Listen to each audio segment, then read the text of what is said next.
here we are. I'm on my phone and I don't have my glasses on. All right, Paul. Good to know.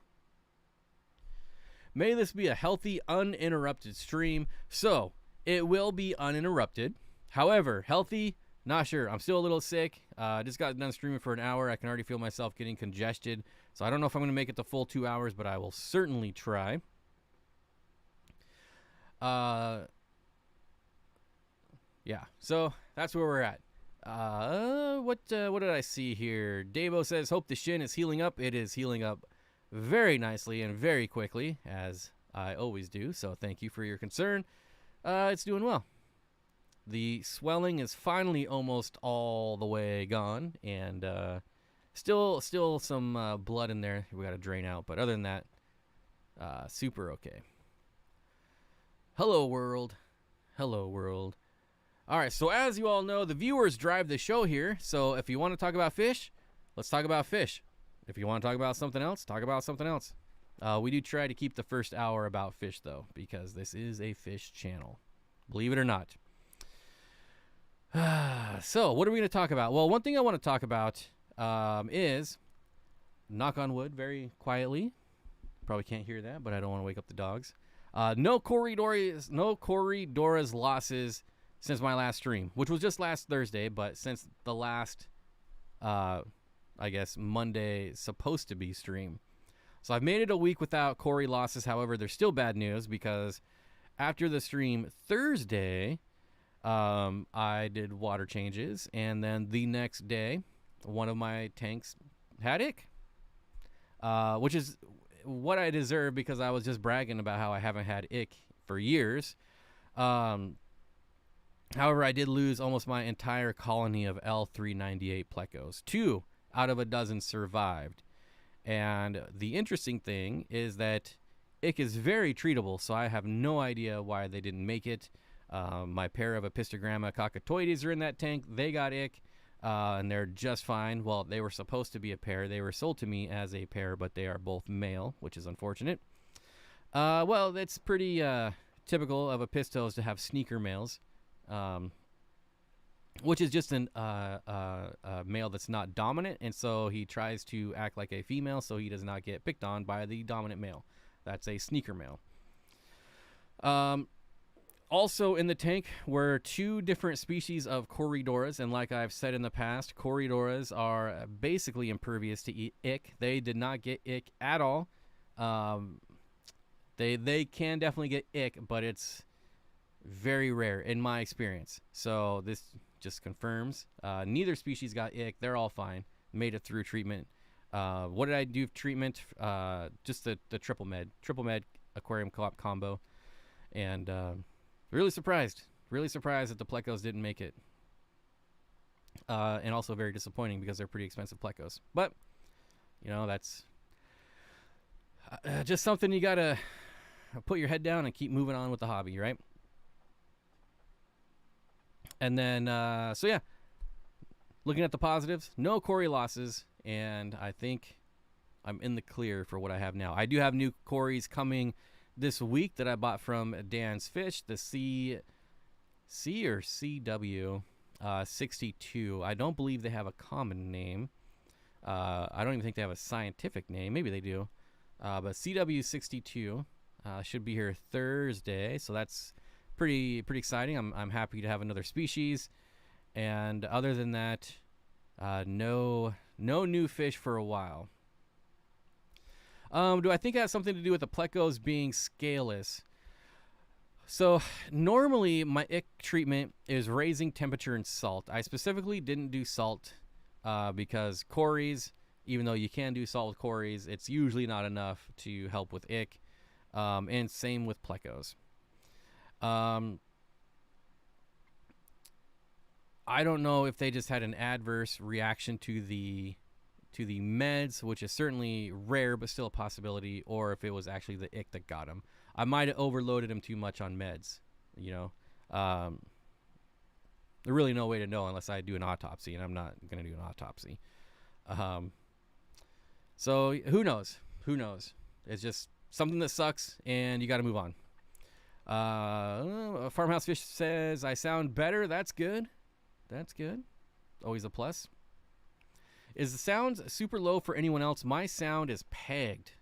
And on my little equalizer, I'm in the yellow. But let me double check the Windows settings real quick, because I did kind of mess with the mic. Let's see. It's at 100% as well. Linda, pretty normal for me, but I'm maxed out on volume, so maybe a smidgen low. How do you know if eggs are still viable? I plucked a bunch of ricefish eggs off a sponge filter at least a week ago, and they are already eyed up. Do I give up, or is there still a chance? You should be able to see by now. First of all, they hatch in like 72 hours. So I would not be holding out much hope for them. Am I wrong to think the ick is mostly caused by temperature and stress? Could that cause an outbreak? Definitely stress. Like, for sure they're getting ick from stress. Temperature-wise, it would have to be such an extreme that it stresses them out, like really bad. Fish Dream says sound is perfect as always. He's always way quiet for me. I have to crank the volume. I literally have the exact same settings as everyone else, so I don't know why. I don't know why it's lower. It's like maxed out. Hey Bob, I have rice fish and white clouds in separate tanks that are deformed. The rice fish were born like that. The white clouds develop cricket spines. Should I keep them separate from my other tanks? Generally, that's a good idea. I would absolutely call them if you care. Like if your goal is just to let them breed naturally, you know, whatever breeds and survives lives in the tanks, you know, that's fine. But if your goal is to eventually sell them, you're gonna want to breed, or you're gonna want to pick out the or cull the bent spines. But ick, I would say, is definitely mostly caused by stress, for sure. Perfect sound. Yeah, see, like 99% of the people say the sound is perfect, and there's a couple people that always say it's low. Like, there's just nothing I can do about it. I just get blasted by the volume on ads when I watch the stream if I miss it. That's bizarre. My mics required cloud lifters to get the right amount of sound. Oh, maybe maybe I should check my volume over here. Okay, now that is maxed. Sorry. I forgot I have this little device over here sometimes because I've never had one before. So that is maxed. But now it appears that it's picking up fan noise. So I don't know. If you guys cannot hear the fan, I'm good. But if you can hear the fan, I'm going to turn it back down. The fan's on the other side of the room. I do share this room with my fish room, so I have to keep... well, I don't have to, but I like to keep circulation going, or it becomes an issue. And one other thing I want to talk about here. Last week, we had a little bit of controversy, little confusion, I would say, not controversy, on black Schultzi and black Venezuelans. Are they the same? Are they different? I did a little research and I found out the answer, and it's kind of interesting. So black Venezuelans are indeed Schultzi. Why they're still called Venezuelans, I'm not sure. Also, they used to be called black Aenis. So way back in the 90s, Corydoras Aenis, Corydoras Venezuelans, and Corydoras Schultzi were all one fish. They were all Corydoras Aenis. And as this often happens, and this is happening with Apistos right now, right? We're finally getting, they're finally, going through them and reclassifying them. Very common in Corydoras. So when that happened, they split Venezuelans and Aenis, right? And then it was two species. Well, we go down a little bit further, and then the Schultzi got separated from the Venezuelans. So if you look for like black Schultzi, black Venezuelans, there's still some companies that sell black Aenis, which that's going to sound interesting on the closed captioning. But anyways, And I had mentioned that I read an article where there's a specific river way up in the river, like a 5-mile stretch, where there are black Venezuelans. And this is actually true, so it just makes it even more confusing, right? But then I've, through some more research, found out that the black Venezuelans have never been imported. They've never entered the hobby. So anything black Venezuelan, black Aeneas, or black Schultzi, they're all going to be Corydoras Schultzi black. So that was a pretty fun little research project after the stream. Took a couple days to figure it all out, but it was fun. Aquarium Cop says, I'll get his sound even a step better. Not my first rodeo. Yeah, I did start putting up sound panels as well, so it's going to continually get better, especially now that I'm moving a lot of my stuff, a lot of my operation out of this room and actually into my house. It's very cramped right here in here right now, so I don't have a lot of room to do stuff, but now I'm moving stuff out. Eventually, I'll have room for 2 chairs in here. We can get Danny back in here, and we won't be all cuddled up next to each other when we stream. I could have Corey over, and we'll have our own little recliners. It'll get a lot better. So, bear with me. So it's like all Sicilians are Italian, but not all Italians are Sicilian. Yeah, something like that. Randy says, "Hey Bob, found out why nobody keeps crayfish. Well, they're illegal in my state, so they still sell them at Petco, even though they're illegal. They're crayfish, but they sell them as lobsters, so they get away with it. The Scarlet should provide more than enough gain. I'm just glad it's not what it used to be. This is maxed out. The gain is maxed out on it. Nice hat. I know.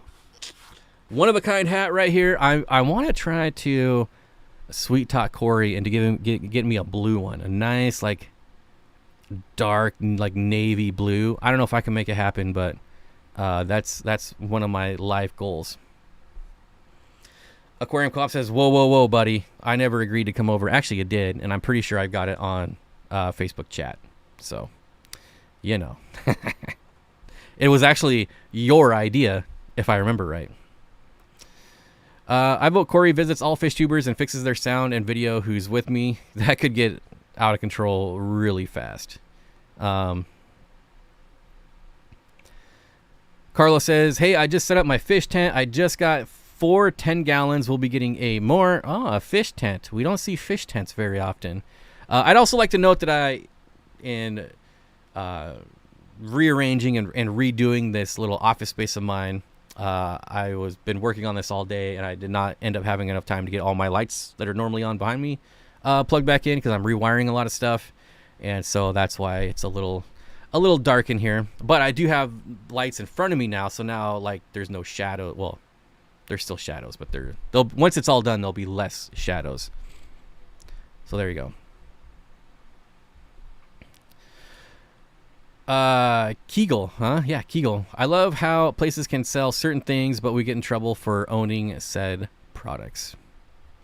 Yeah, it was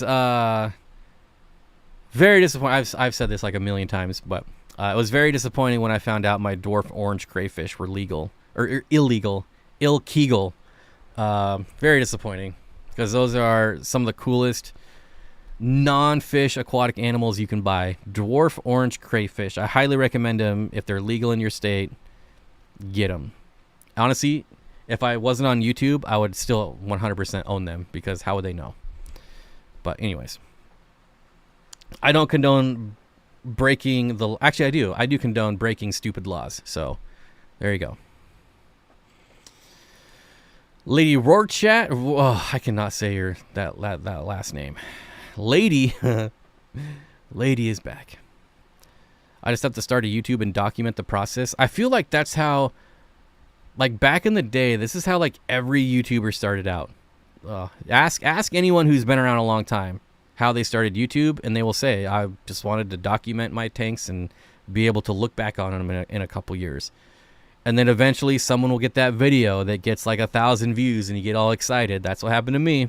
My Paris Cyprichromis video passed 1,000 views and I was like, ooh. And, you know, it was all downhill ever since. What's the apisto in my thumbnail?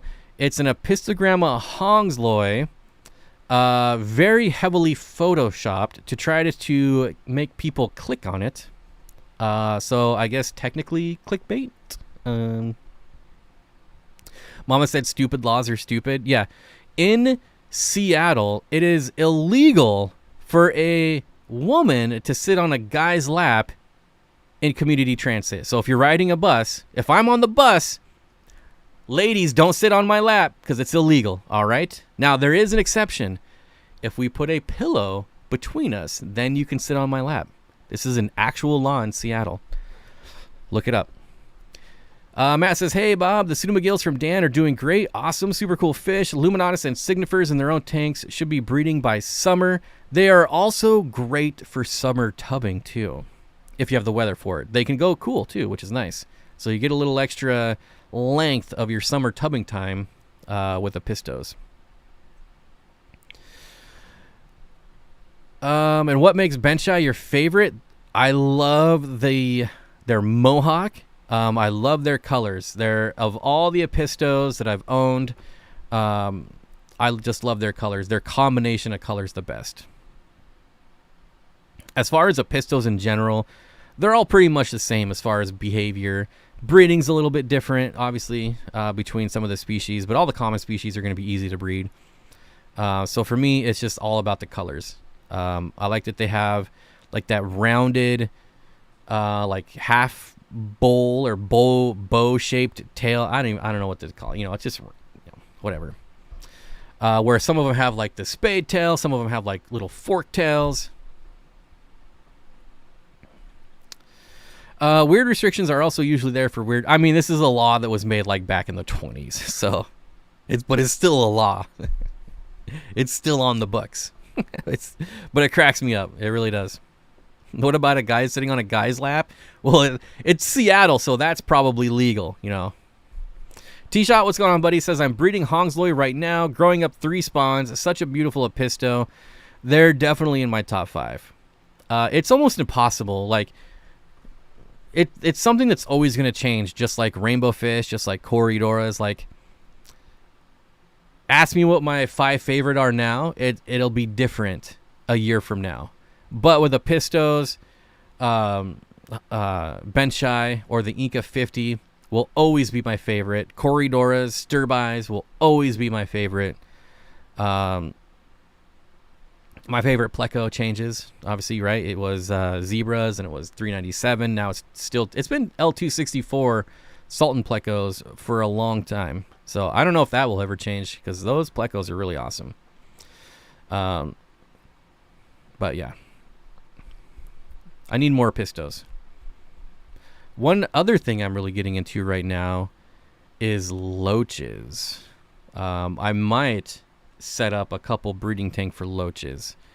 I found one of my suppliers has a lot of rare nano loaches for relatively I'm talking like a couple dollars a piece. So I don't know. Like I'm currently on like I'm like no more fish for at least a month. But I don't know. Like it's such a good deal. I don't know if I'm going to be able to do that. Plus, I don't even want to say this, but Imperial Tropicals has some corridors I really want. Really want. So it's going to be hard not buying them. Carmel's Creation says, snag the last 6 trout goodeids off of Dan's Fish. Glad to have them on my email list. They should be here tomorrow. Those fish sell out so fast. So fast. Zenjinder says, OMG, find me a bunch of panda loaches. Now, you are aware that they're only panda loaches when they're fry. Right? Like, they're not panda loaches when they're adults. They're just monotone loaches, like one color. Where are people supposed to park their alligators? That's funny. What fish would I recommend to breed in a 10-gallon? What would I do in a 10-gallon? Honestly, I'd probably, well, it depends. If it's something I'm doing for fun, then almost anything, any community fish.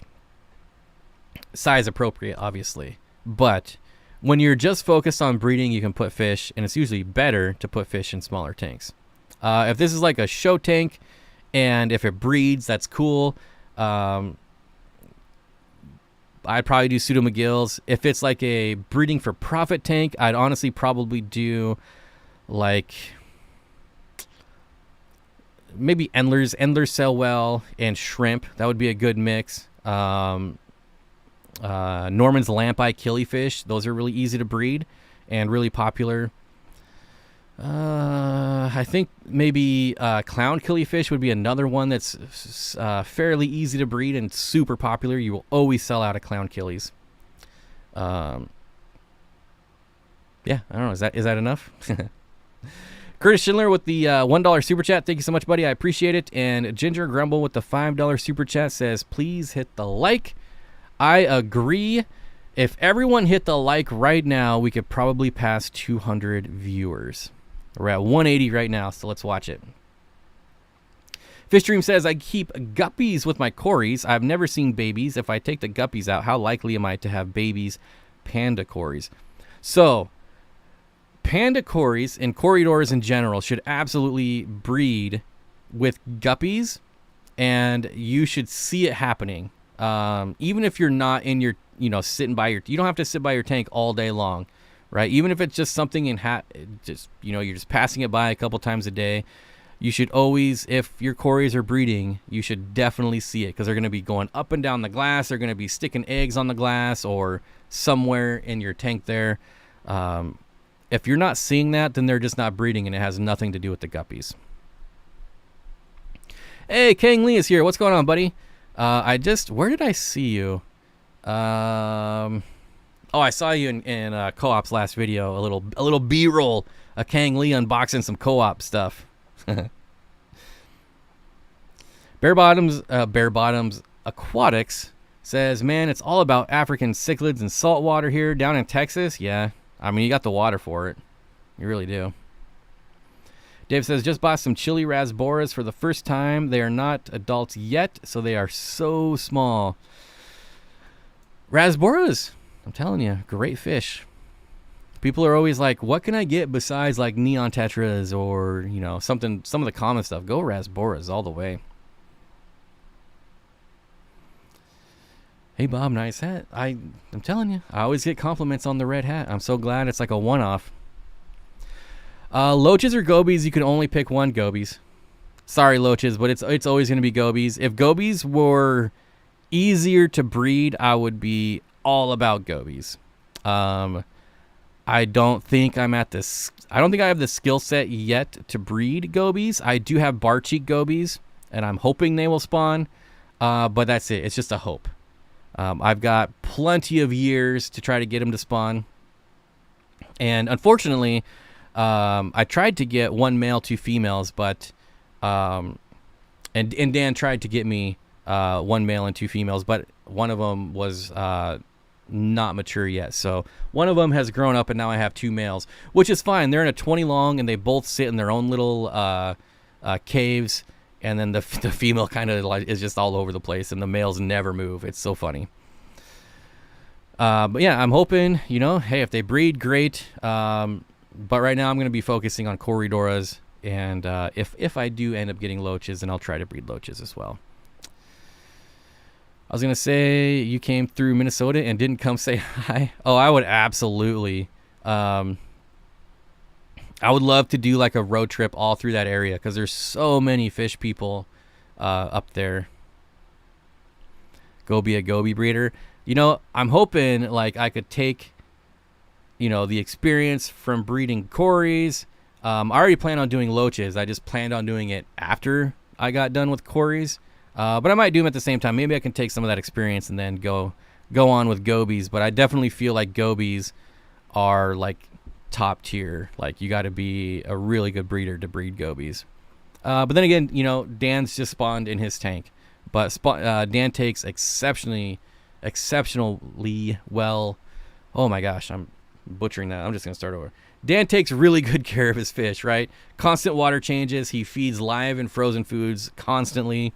So, what about some of the more easy to breed gobies, like the desert goby? Those are amazing and can be pretty easy to breed. I mean, they're on my list, Mitchell.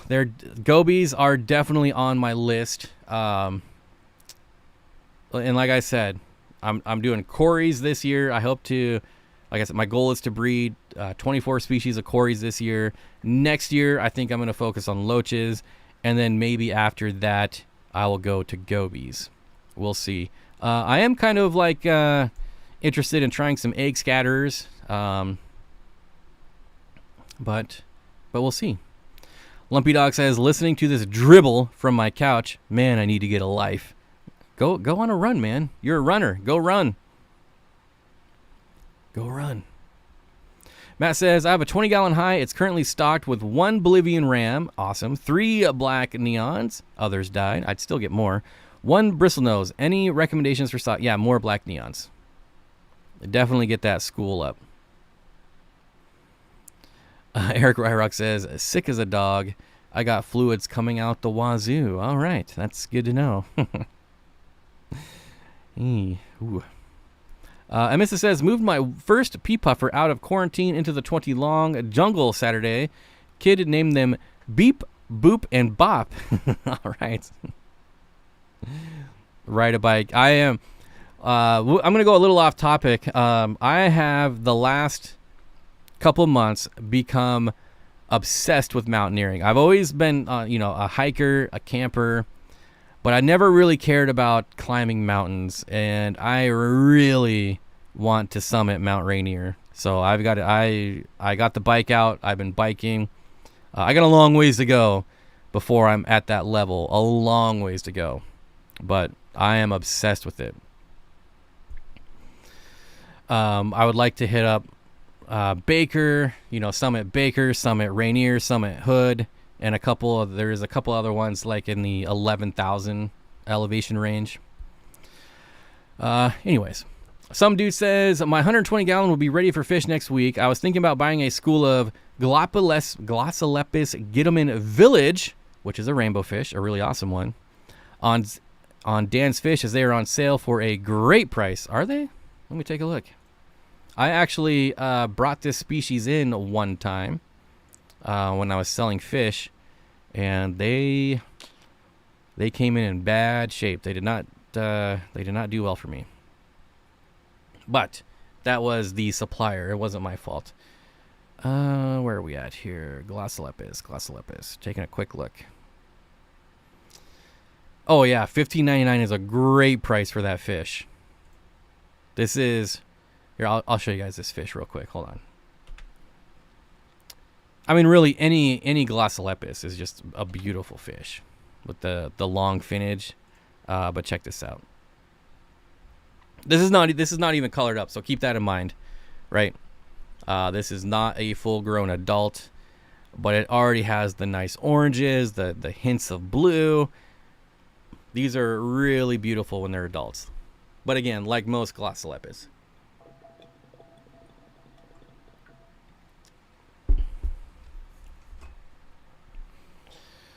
Ride down Mount Hood. Check brakes first. I don't think you can ride down Mount Hood.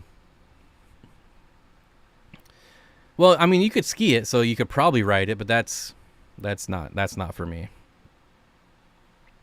No way, Jose. Nope.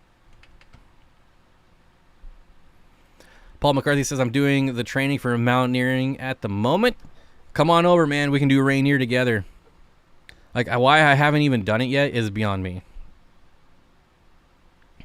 Dude can't even walk his driveway without breaking his leg and wants to scale mountain. I don't care. Like, I heal insanely fast, so it doesn't matter. I mean, like, I busted my shoulder in 3 places, and they said 9 to 12 months, and I was healed in 3. So I'm not bothered. I don't care about getting hurt. I'm exceptionally good at healing myself.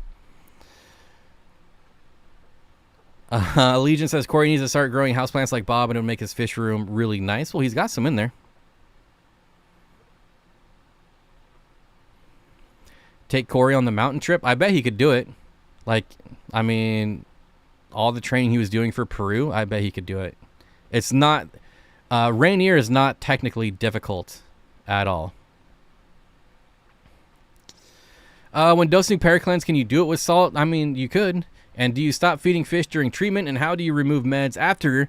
And do you have to remove meds from a quarantine tank? Just give me a quick rundown.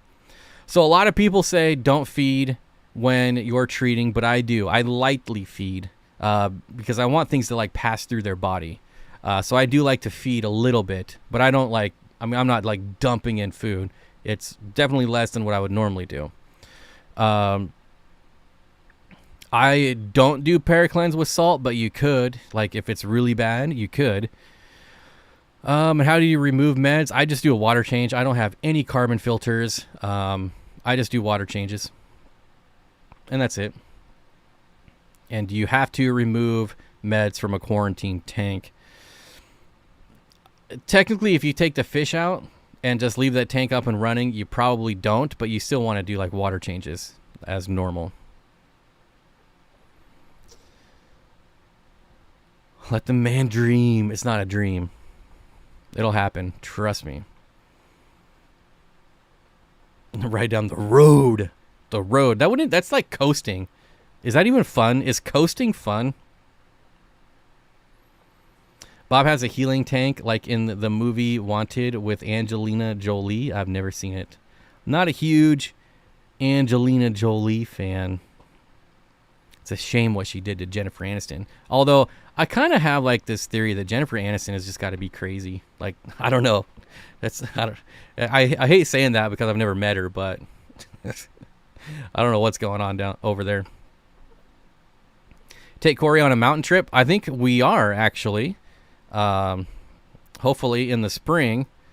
I've got a trip I'm going to do that's a couple days, and hopefully he goes as well. Keegan says, I didn't even see you, buddy. I got to head out to class. Have a great night, everyone. Thanks for stopping in, Keegan. Sorry I missed you if you were talking earlier.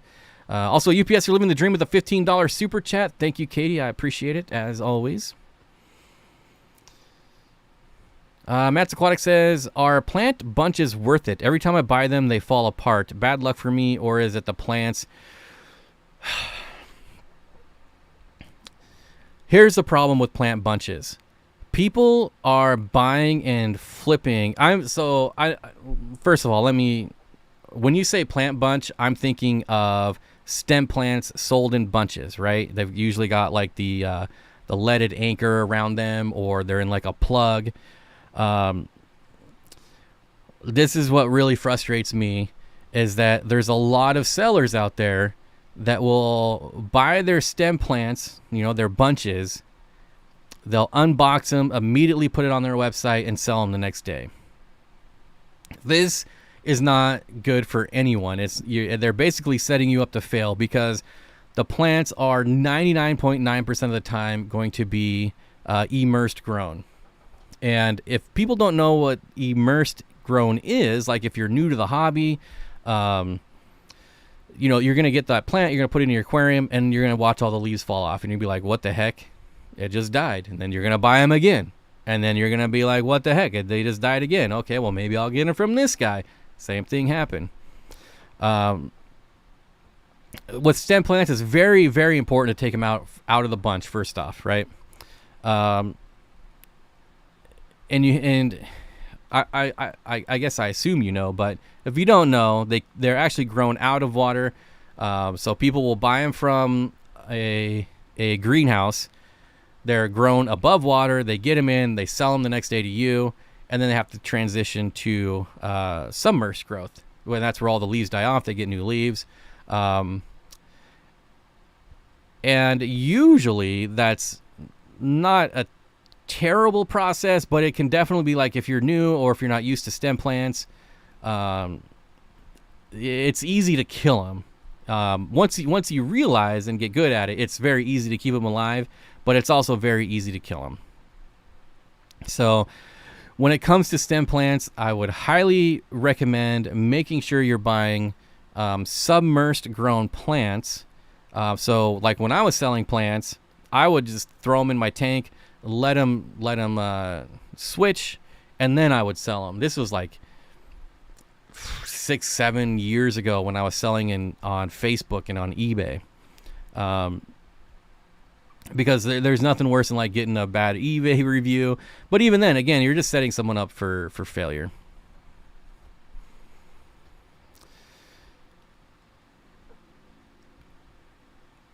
So, yeah, Matt, when you get them, whether they're in like the leaded weights or in the they call them plugs, you want to get them out of there. You want to plant them as quickly as possible. Another thing you can actually do is, again, you still want to take them out and separate them, but you can let them float as well. And when they float, they'll develop roots. Like roots will come down, they'll try to reach the substrate, and then you can plant them. But generally, get them out of the plug, get them out of the weight, and plant them as fast as you can. When you start seeing leaves die off, don't be worried about it. They'll come back. But again, there's a lot of bad quality plant people out there. Especially now when it's so easy for anyone to just buy from wholesale and just flip as fast as they can. It's very easy. So there's a reason why some people have plants for like $5 and some people have plants for $10. There is a difference. Definitely a difference. With the Glossolepis, Finnip, Geophagus, Altifrons, or Svenii, I would think they'd be just fine. So usually, rainbow fish fin nipping is only like when you just introduce new fish, and it's not even like fin nipping, it's just that they're curious. But after, when they figure out that like, hey, this isn't food, it's just, then they'll leave it alone. Usually it's just a curiosity thing and they stop over time. My immerse grown plants won't fall off during transition. I have to cut them off. Interesting. Well, some can take a very long time too. Not shrimp or snail safe. I missed that one. Steenfott Aquatics have a 55-gallon stocked with rainbow fish and Congos with Julii and stirabite cories and aquarium caught plants. Thanks to your recommendations. Sounds pretty amazing. Sounds like a good tank to me. Darren, what's going on, buddy? Good to see you. Bob's secretly Wolverine. It's my reptilian blood, not my Wolverine. I use my Wolverine blood for other stuff. And are they extremely territorial? I like normal bettas or less. Oh, wait. I missed your original question, so I'm not sure which fish you're talking about. Mr. Sardine says, no Aquashella in Florida this winter. It was going to be my little mini vacation. But there is Aquashella in Daytona. Is it just not in winter? I don't know what it is. I don't plan on going to either of them. Do you have a good source for cryptocorn Jacobsoni? I do not. Sorry, I don't. I don't have like any sources for anything remotely rare. All my sources are your typical sword plants, your typical like Cryptowindetii, Anubias, Cophifolia, basic Lugwidia. Yeah, it's all very basic stuff. Could I also introduce a school of Ruminos tetras, and what about a school of cories that won't be eaten by the geos? Geos are not aggressive. They certainly won't go after Corydoras. So yeah, you can. You just got to remember, like, Geophagus they're earth eaters, right? They eat by sifting through the sand. So you just got to make sure that both them and the cories are getting eaten, because they're kind of competing in the same space, which is not even a big deal. Like, it's pretty easy that they both get food, but it's just something to be aware of. Are portion crypts worth it, or should I spend a bit more for pots? I don't know what a portion crypt is. Legion, I've never seen that.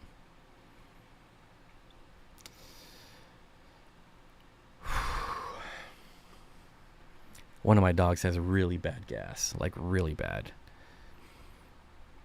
And like the fan is like blowing it right over here. Oof. See, 209. I told you.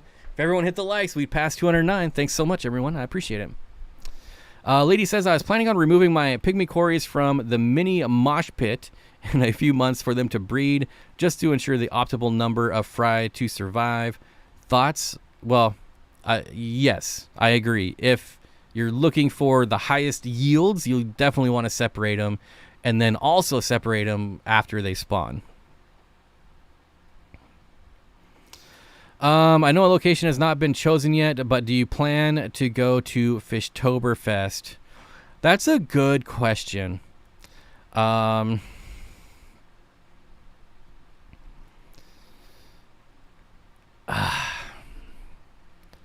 not sure, to be honest. I'm not sure. Like, if it was so, I don't know if I can say this or what's been announced, but this year it's only a 1-day event. If it was a 2-day event, I would be like, yeah, absolutely, because then it's worth the 4-hour drive, there and back.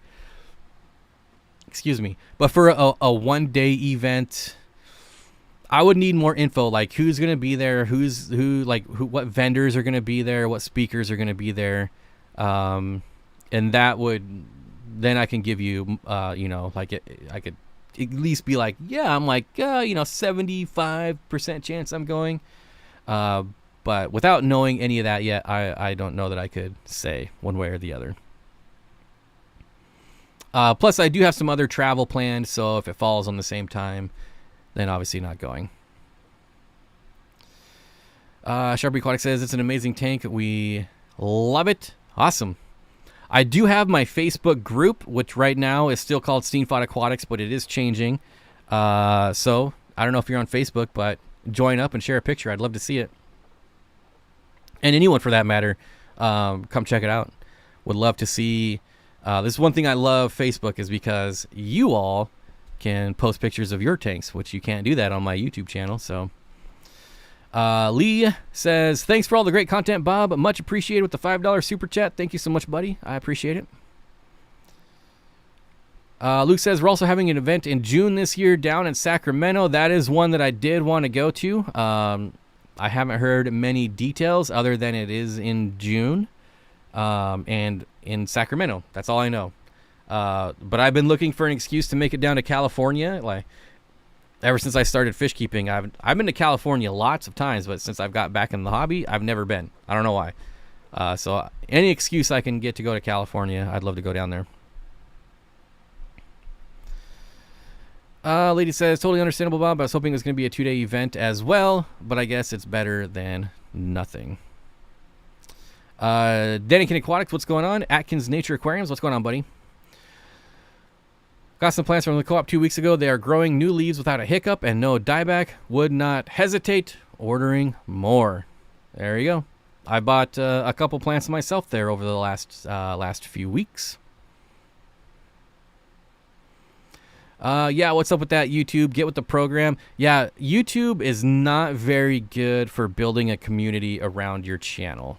That is definitely somewhere that they lack extensively. Twitch, it's pretty easy to build your community on Twitch, or basically anywhere else, really.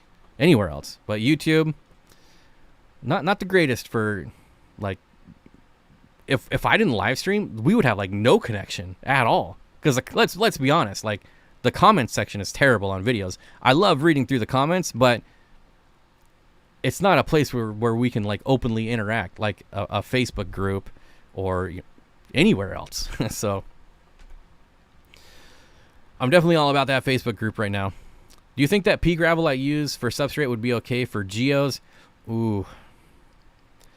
I would go sand. If at all possible, I would go sand. At least like some sand somewhere in there. Because they will love sifting through the sand. Absolutely love it. AAA Tropical Fish says, hope to see you all at the Sacramento Aquarium Society's Fin Dig June 3rd through the 4th. So is this like the official, like a dates have been announced? We got a name. It's June 3 and 4. 3rd and 4th.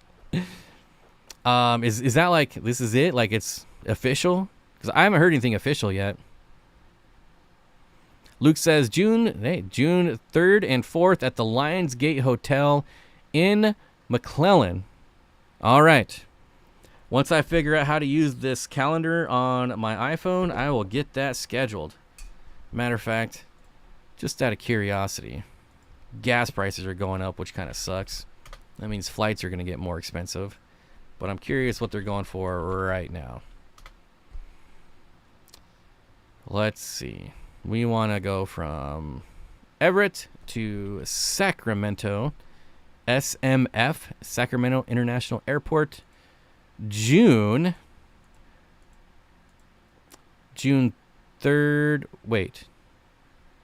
June 3rd is a Saturday. Is it Saturday or wait, I'm an idiot. I was thinking Sunday. Okay, so I'm going to fly in Friday. And oh my gosh.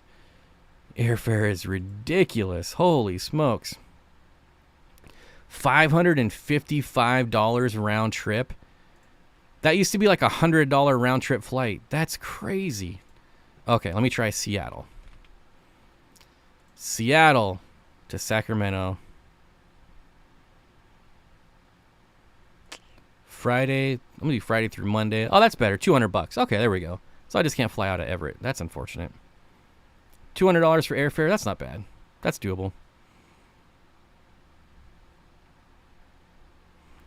Everett is definitely the place to fly out. SeaTac, I want to fly out. I haven't flown out of Everett yet, but I really want to. I don't know that I could justify an extra $300 to fly out of Everett, though. We'll keep it. I'm tracking the flight now, so hopefully I'll get a notification that it's... You might as well Uber. Oh, that'd be terrible. Train would take so long. Is it just me, or are the comments smaller? Same size for me. All right, it's official. I really want to go. I'm not going to commit 100%. Is there like a website? You can't link websites on my chat, but I guess I could probably just go to the Sacramento Aquarium Society to get more info, like on speakers and vendors. Sacramento Aquarium. Is it a society or is it a club? Sacramento Aquarium Society. There we go. Next meeting, February 4th. Click on meetings here.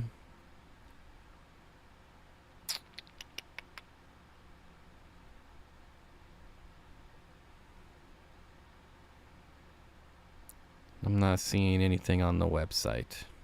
All right. Not going to spend too much time on it. I'll look at it later. Maybe their Facebook. Anything official on the Facebook? The Facebooker? Oh, I got to join group. Okay, that's not going to happen. All right, I'll check a little later. I'll check after the stream. Eric needs reading glasses. Must be getting old. I mean, he could have hit like control and mouse wheel and make things smaller on accident. You never know. All right, here we go. 6 speakers, a vendor room, massive mega auction at the 2-day Sacramento event. There we go. All right. Mega.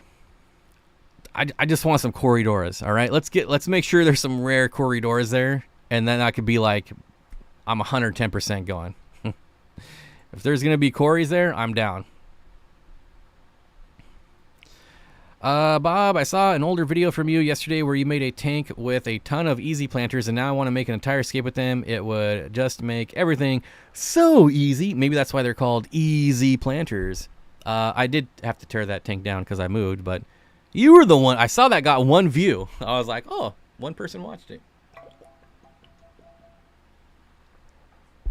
Actually, that video's been doing pretty well. I think it's got like 30,000 views, which that's a win on my channel. Do I have any experience with trout goodeids? Oh, you better believe it. Bucket fish for me. Trout goodeids are the best goodeids, hands down. I have trout goodeids in my fish room right now. Last year, I did summer tubbing with trout goodeids, and I didn't get any fry. When I brought them back in, I figured out I don't have any males. So I got to steal some males from Corey because he's got a bunch breeding in his fish room. And I think next time I'm over there, I'm going to bring a net and like a water bottle and steal some and bring home a couple males. They're amazingly easy. Super cool fish to watch. Beautiful colors. I just can't say enough good things about trout goody. It's one of my all-time favorite fish. All time. Caitlin says, yeah, $300 is a lot. I've flown in, but not out of. My dad will no longer fly in and out of SeaTac. He'd rather spend an extra. However, $300 is probably more. I don't know why it's more. Like, every time I've looked, going to California, it's always usually the same price flying out of Everett. So I don't know what's up with that. That's why Bob's the best YouTuber. He notices every view. Or is it because I get so few views? Like one view stands out. That sounds way more realistic to me. Any plans for outdoor channel video? Yes, but not till the spring. I don't plan on doing anything in as far as any snow camping or anything. The one trip I have planned, I have to wait for the spring because the road is ridiculously dangerous, and I'm not gonna drive. I don't even think it's open. I think they close it when it snows because it's like you're gonna die if you drive on it if it snows out. So I gotta wait for it to gotta wait for the snow melt, and so probably like May, maybe April, but most likely May. That's the only thing I have planned for right now. I would think the wet spot has the best fish. Well, I can tell you 12 Corridoras I bought, 10 of them died. Which is not my normal experience from the wet spot, but I'm just saying. I've yet to lose a Corridoras that I bought from Dan's Fish. And I'm not saying that because I'm an affiliate. I'm not saying that because we're friends. He 100% has the best quality fish. There's just no way around it.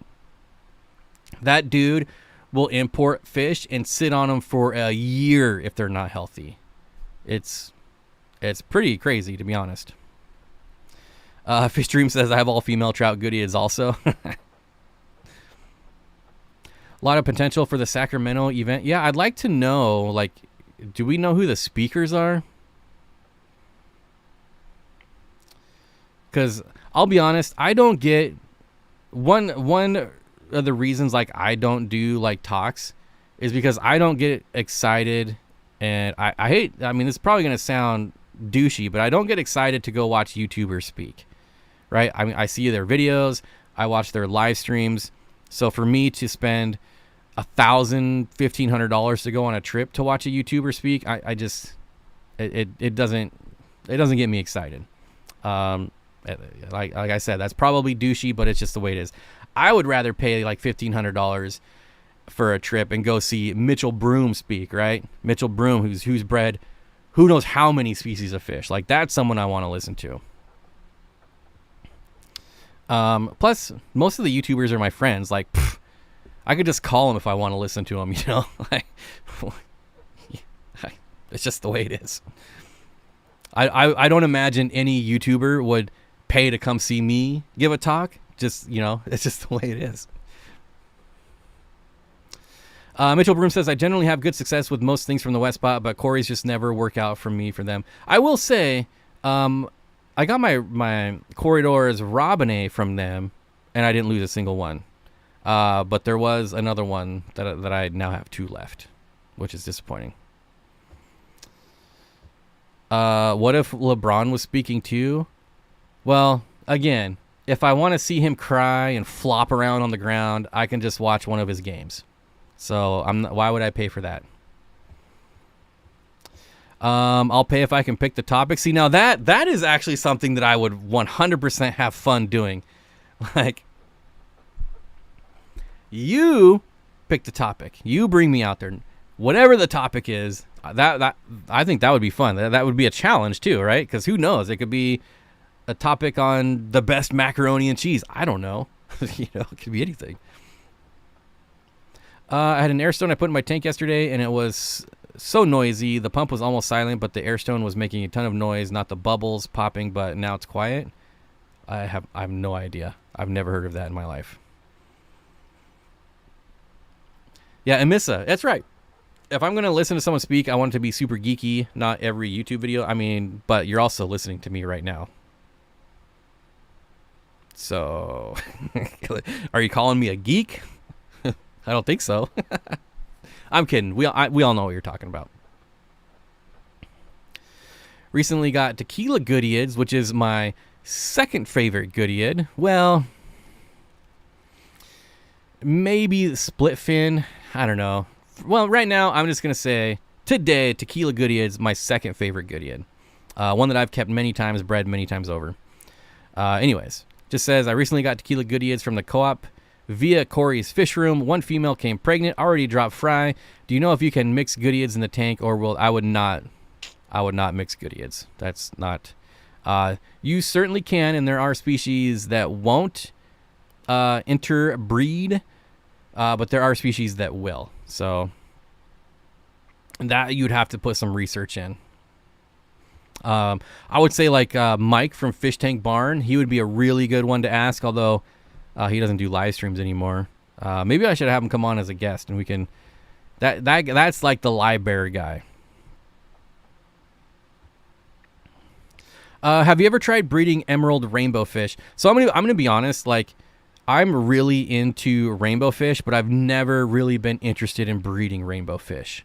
It's just I like looking at rainbow fish. I like keeping rainbow fish, watching them, but I've never had a desire to breed them. So I have had emerald rainbow fish, the Wanamensis, Glossolepis wanamensis. They have spawned for me, but maybe like 2 or 3 made it out of the spawn because I don't remove them. I don't remove eggs. I don't do spawning mops. Like I love rainbow fish because they look really good in planted tanks. And I, when I was like really big into rainbow fish, that all I did was show tanks. Just about all my Corys come from the wet spot, and they are shipped to Southeast North Carolina. I thought you lived here. Am I thinking of someone else, Paul? I mean, don't you work at the co-op? I'm so confused. I guess you're not who you thought I was, or I guess you're not who I thought you were.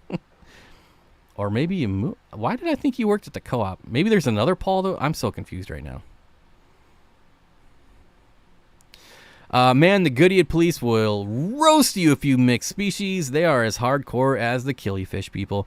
If there's one thing we should all be able to come together as, it's that the one thing that should unite us all is our hatred for fish police.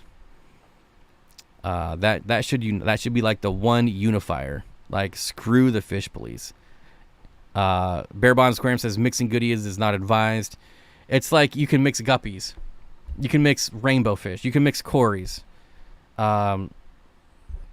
It just depends on what you want to do. Like, if you have zero plans on selling fish, by all means mix them. Like, go nuts. Get 20 different species of corridors. Now, I will tell you that fish are always going to be happier when they're in schools of their own kind.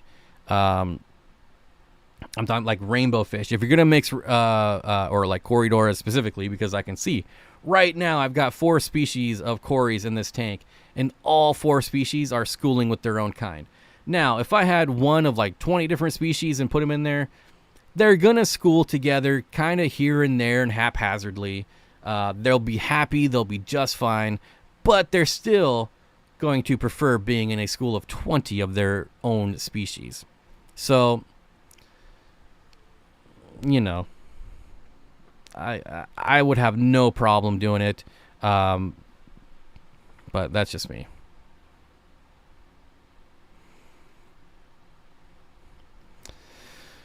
Mixed Corys with tacos.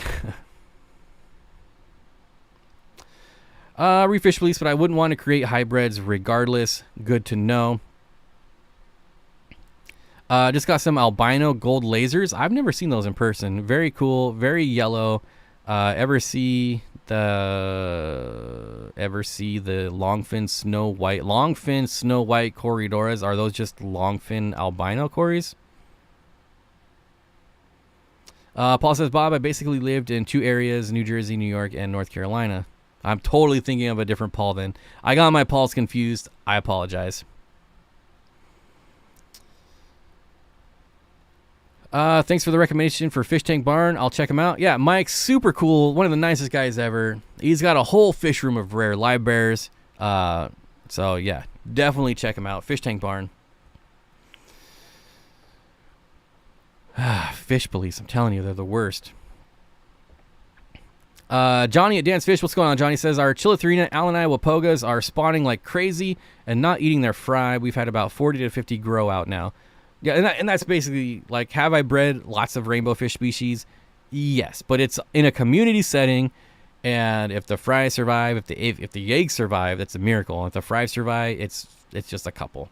Like, I just was never set up or had I'll just be honest. I never had an interest in breeding rainbow fish.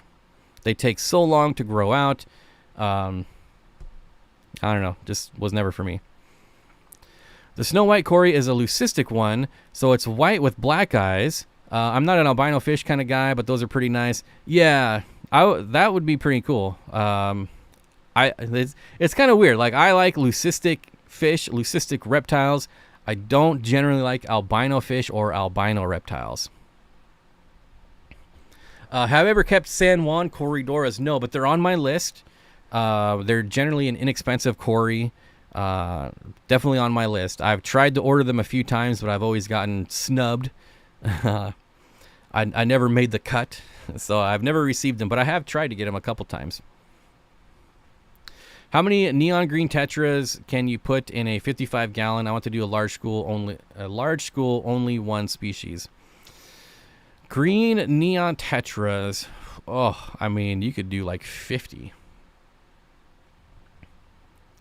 I wouldn't do one large school at once. I would maybe do like 20, wait a little bit, and then add 20 more, wait a little bit, and then maybe like 20 more. I wouldn't do all 60 at once. Legion says, how much would I have to pay Cory to send me Vienna guppies? I'm sure there is no amount. No amount that you could afford anyways. Probably never going to happen. Darren says, I agree 109%. There you go. Hey, beautiful people, let's get tanked. Let's get tanked. Have I ever kept Mabu Corys? No, I've kept Mabu Plecos, but not Mabu Corys. They are really cool and rare, but if you can find some, they're easy to breed, if you know how to breed Corys. Rich says, San Juans are pretty cool. I picked up a group of 6 of them, and they are pretty cool. Especially the headlight on their heads. Yeah, San Juan. I say San Juans are on my list, but literally like every single Corridora is on my list. What's a good filter for a 55-gallon hang-on back? My favorite hang-on back filters are the Aquarium. That's going to be my go-to for any hang-on back for any size tank. And for a 55, I would get the largest one. The Aquarium 75, I think it is. And I would even mount it on the side so it flows through the entire 4 feet. I would not put it on the back. Depending on what kind of lid you have, though. Obviously, you may not be able to put it on the side, but I love putting my hang-on backs on the side of 55s, 75s, any long tank like that. Green neons would look great with ember tetras, easily 50 each in a 55. Another one to look at is the neon green rasbora. If you like green neon tetras, you will love neon green rasboras. They are amazing. Amazing and super hardy, generally. Primetime just made an Aquarium hang-on back filter video. So here, I'll give you the reasons. One, I love the Aquarium because the pump is inside the tank. Inside the tank, meaning I don't have to prime it when my power goes out, when I'm doing maintenance. Excuse me.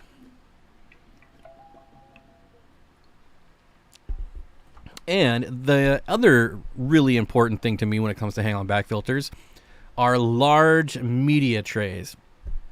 So get rid of all the crap that comes with it. I mean, this is what I do. I get rid of all that crap. I use this right over here. I'll be right back. Don't go anywhere. I actually have one right over here. Oh no, I'm stuck. I'm stuck. take down my dog gate. Oh, can almost reach it. Okay.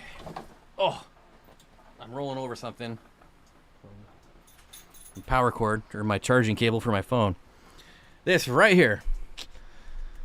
This is the only thing I use that comes with the Aquarium hang-on back. So I'll put that in there, and then I'll put my own media behind that, and I love it. The media tray is wide open. You can fit so much in there if you need to. Check out the media tray on that. Wait, what?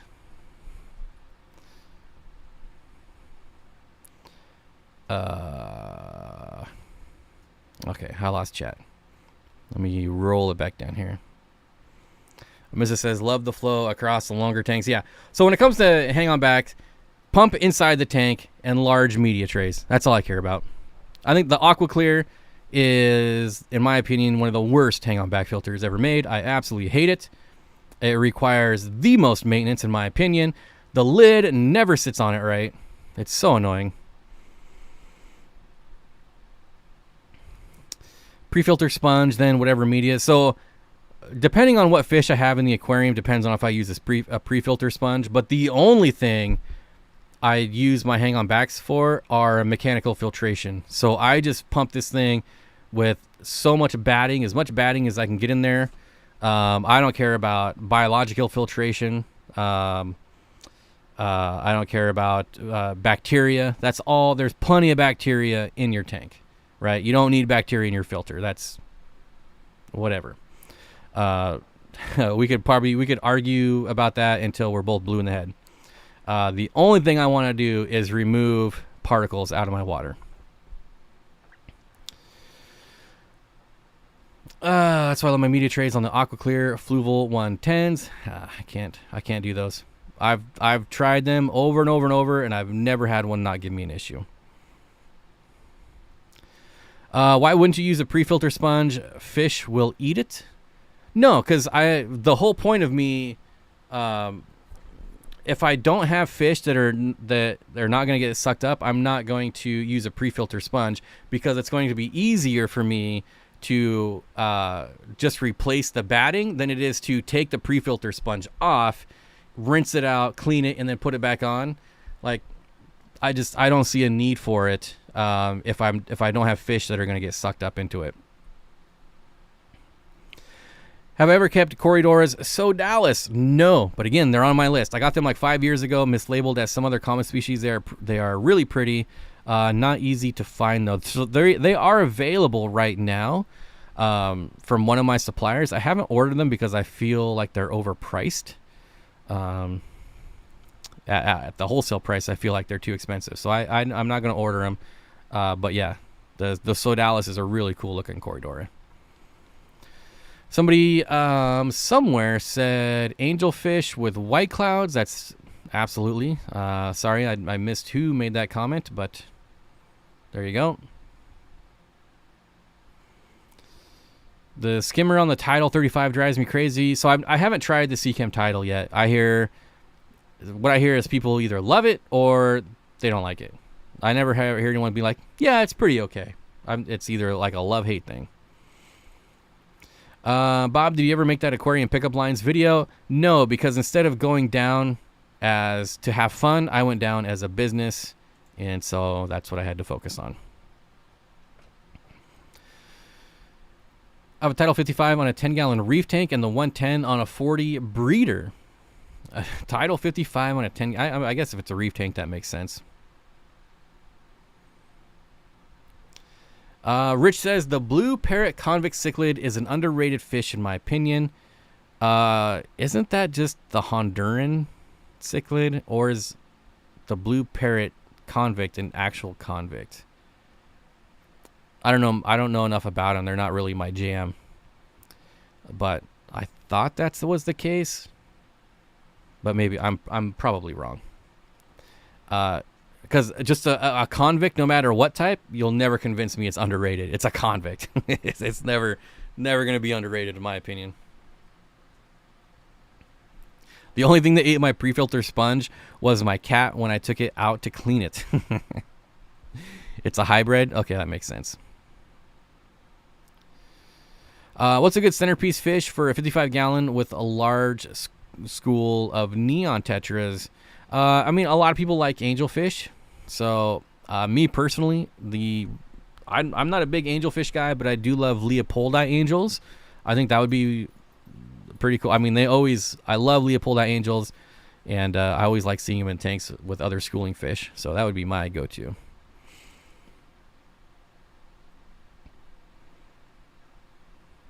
Finally finished eating. I can pay attention now.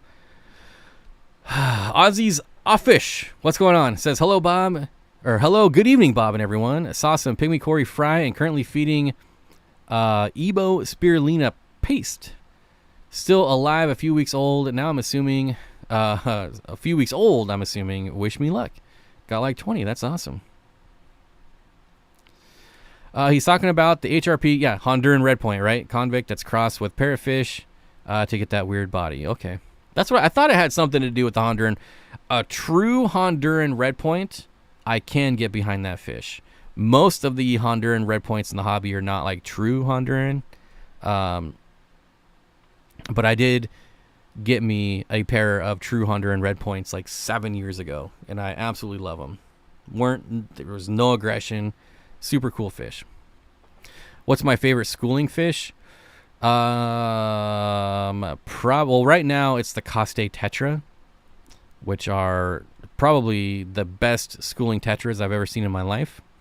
But I mean, really, like, have you ever seen like a school of 100 Corridoras? It's pretty freaking awesome. That's pretty unrealistic, but if you go with like a pygmy cory or a Habrosus or a Hestatus and you get like 100 of them, it is so awesome, especially the pygmies. I'm telling you,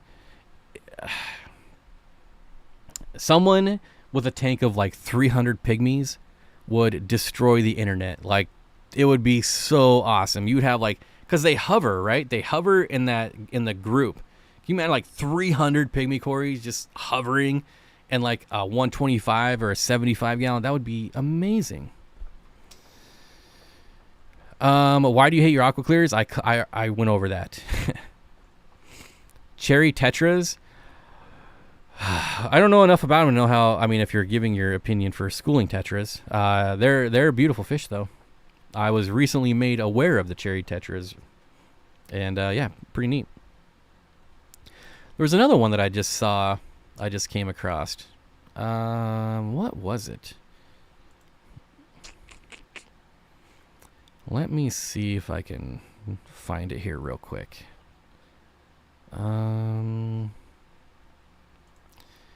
Is it just the ruby tetra? Yeah, just the ruby, a good old-fashioned ruby tetra.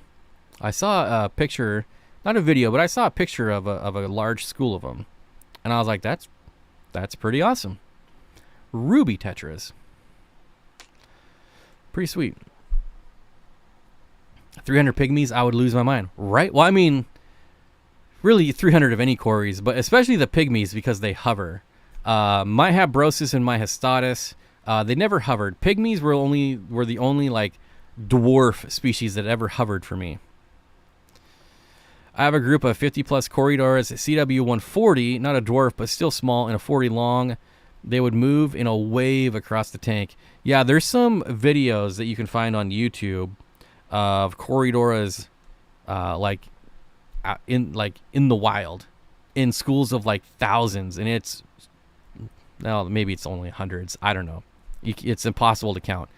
But the giant school of cories, like just swimming through the rivers, it's pretty awesome. It's pretty freaking sweet. I love that challenge, Bob. I might be crazy enough to do it. And the nice thing about pygmies is they're pretty inexpensive, right? Compared to most other Corridoras. You know, you could buy like 20 and just focus on breeding them for like a summer, and you would easily have 300 by the end of the summer. 300 cherry tetras would only cost about $6,000. Now that's it.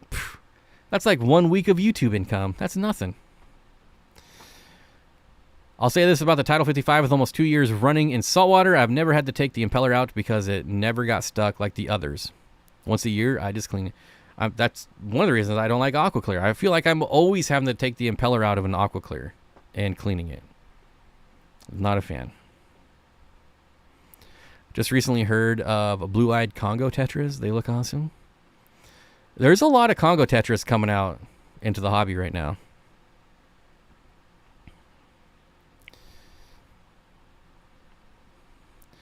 Leslie says, no one will convince me the AquaClears are not the best. I love mine, and I've been running them for years.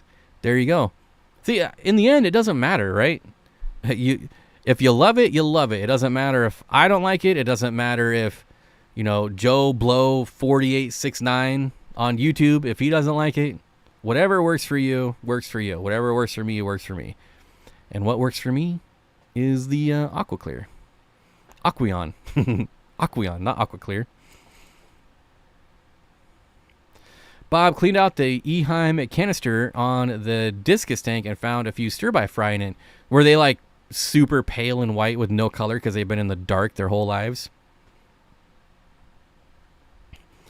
Aquarium Co-op says, I love Seachem titles so much I gave them away instead of Hulk smashing them.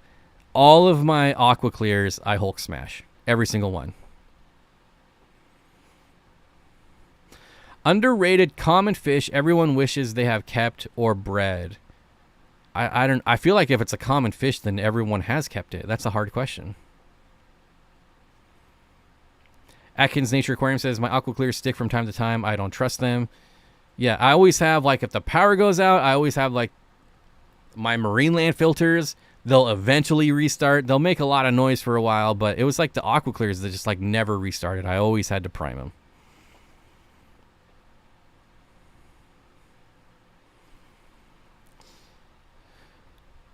Since I took the lower tube off, it wouldn't suck up sand. I've had zero problems. Added a wave maker. Better than ever.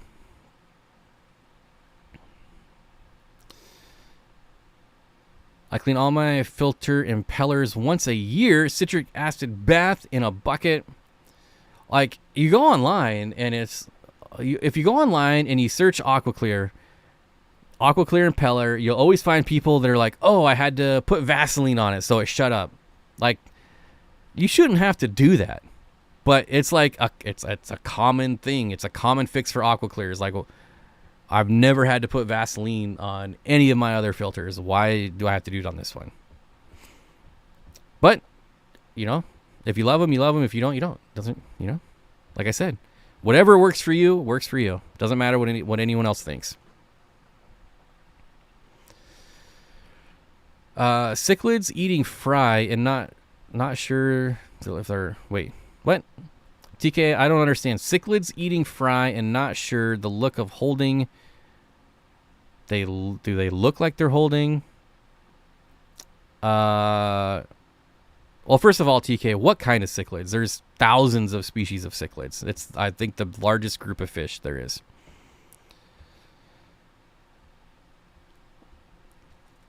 You reminded me to attempt to fix it, but I just bought a less... Wait, what?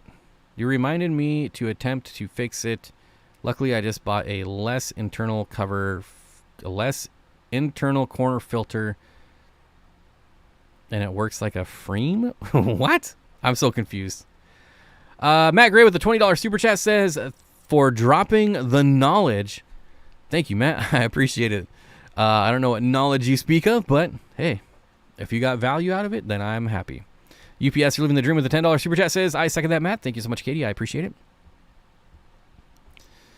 I want them to make an AquaClear with an internal pump. Well, technically, the one, it is an internal pump, right?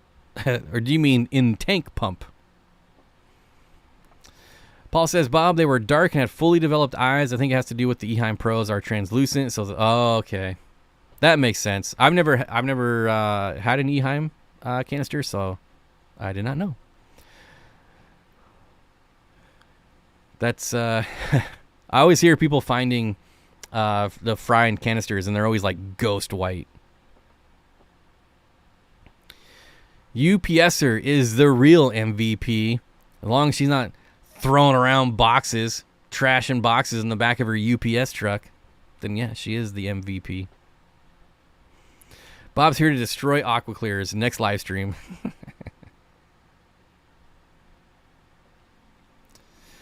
Zen Ginger says, Curtis, agree. I actually like my Marineland canister filters, but the bio wheels are a crapshoot at best. I don't even use the bio wheels on my Marinelands. Corey says, one day I'll release a hang-on back that'll never make people want to Hulk smash. But, I mean, let's be honest, Hulk smashing is pretty fun. Like, you know, it's good therapy, too. Sponge filters are the best OP filter for a fish room. I agree. Even a small one helps a lot with pump maintenance. Yeah, if you're running a fish room, you gotta have sponge filters. Like, one day or in the works. One day or in the works. It is in the works because it's on his mind. It may not be in development yet, but just the fact that he's thinking about it means it's in the works. Rich says, I'm usually a lurker and a replay specialist. Not today, buddy. Live action. There you go. Live action live stream. A live action Steenfott. And, you know, if you are watching this on the replay, leave a comment. I like to know. I always like hearing from the replay crew. I don't know why. I just do. Does anyone make an air-operated hang-on back like we had 30-plus years ago? I guess you could make one out of the fry boxes, right? It's not going to be very efficient, but you could. I guess if you had a strong enough pump, it would be efficient. Amanda says, I think we can all agree top fin hang-on back is trash.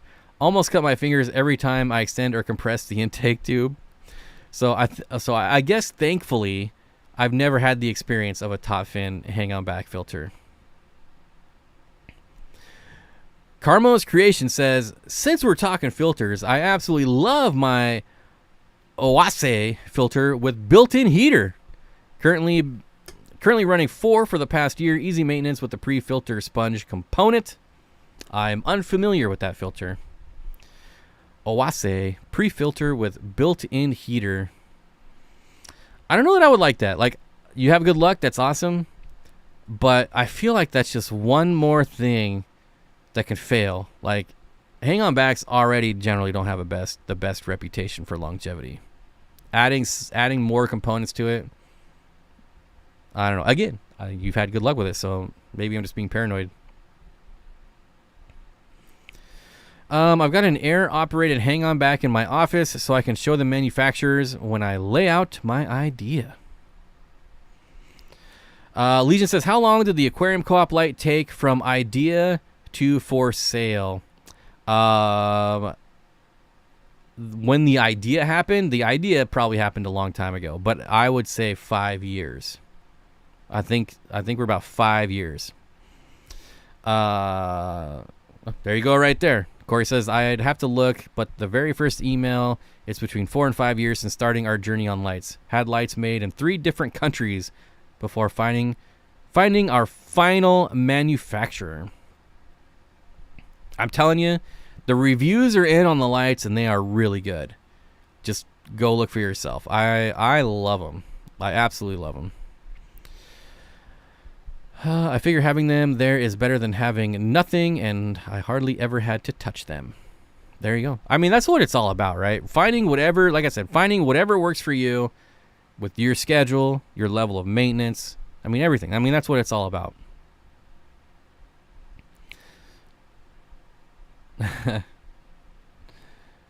I'm imagining Bob taking an AquaClear out to the field with 2 of his buddies and a baseball bat with a rap song playing in the background as they take turns beating the filter to bits. Did we just get an Office Space reference? I absolutely love like the first 70% of Office Space. After that, it's just pretty average. But the first 70% of that movie is gold. Curtis Schindler says, a big fan of the co-op light. Is that before you moved his 350 gallon to his second house? I don't know what you're talking about. Not talking to me, I guess. 350. I don't know. Yes, we did, Bob. Yes, we did. Aquarium Co-op, I need a battery-operated aquarium light, please. That's interesting. I don't know. I don't know about that one. A battery-operated... I don't know. I do love the rechargeable auto feeders. And I plan on making a video on the auto feeders here pretty soon. And I know what you're thinking. Bob, I don't want an auto feeder. Feeding my fish is the funnest part of having an aquarium. There's still many benefits to have an auto feeder. And you could still feed your fish manually on top of that. I love having auto feeders. Damn, it feels good to be a gangster. That is, I don't believe that is the song that's playing when they're smashing the printer, though, right? Something else, I believe. I could be wrong. It's been a while since I've seen it. It was the 350, one of the first times you were on his channel, like 5 years ago. That was his 240 gallon, and I actually bought that tank from him and then sold it to Danny. So now Danny has that tank. Wait till the latest battery-powered air pump comes out in February that'll blow your mind. Is it a central piston air pump? Is it a battery-operated, what is it, Medcow? Curtis says, yeah, I just got my second auto feeder and I love them. I want everything to be rechargeable because I hate cords. I absolutely hate them. You know, obviously not going to happen with lights. Just for the sheer amount of power, like the battery pack you'd have to have for that would be insane. But everything else, absolutely everything else, I want to be wireless. Zen says, Mike, I actually like the filter, just the wheels don't keep running for me. Yeah, because they get too clogged up. They get too much stuff on them, whether it's decaying plant matter, organics, whatever. You have to clean those things religiously or they'll get weighed down and they'll just never spin. I'm thinking we need an external water polisher. No need for full filter. Mitchell, when Corey and I were driving to the wet spot a couple weeks ago, I said the exact same thing.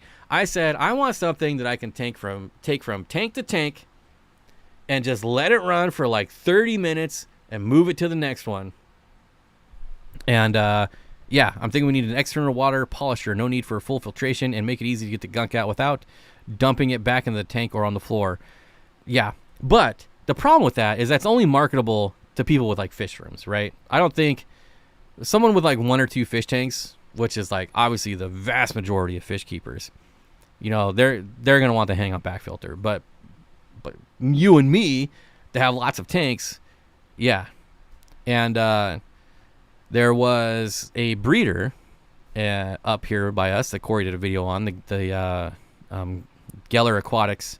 That's what he did. He would take his little external, I don't know what it was, but he would just move it from tank to tank while he was doing maintenance somewhere else, let it run for a little bit, move it to the next one. And if you watch the video, his tanks are like pristine, has no auto water changes. You know, everything was manual, and it's like the cleanest fish room you'll ever see. Cleanest tanks, cleanest fish room. That's what I want. And they're out there. Apparently Tetra, I believe is what he said, used to make one a long time ago. I've been scouring eBay for weeks now, and I've yet to find one. T-Shot with the $5 super chat says, glad I was able to catch the stream tonight. Another good one, dude. Thank you. A lot of people are here tonight, actually. I appreciate everyone. Pleco people will love a polisher also. Yeah. Can I mod please link a video on the Aquarium Co-op where he helped them move the huge tank by the door at the house with the koi pond? Yeah, it's a 240 gallon 8-foot tank. I can literally bring it up right now. It was one of my first viral videos. I know it well.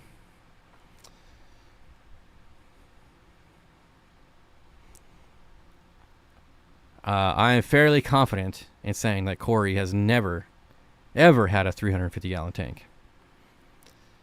It is.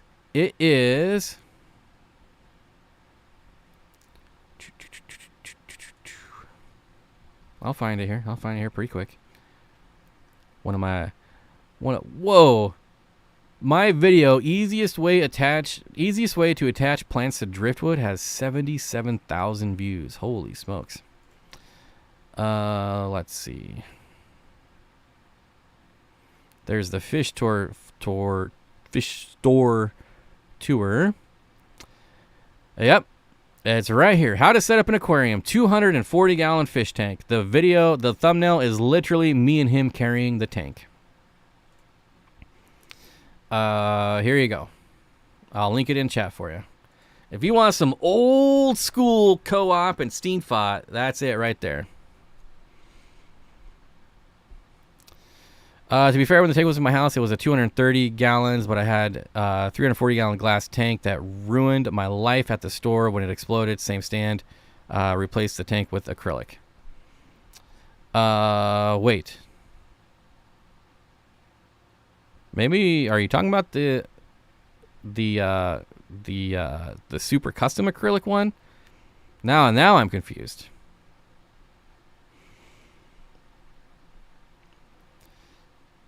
My friend does tank maintenance for a living. She uses that method at a store, puts a hang-on back on the front for a day, then moves it to the next tank.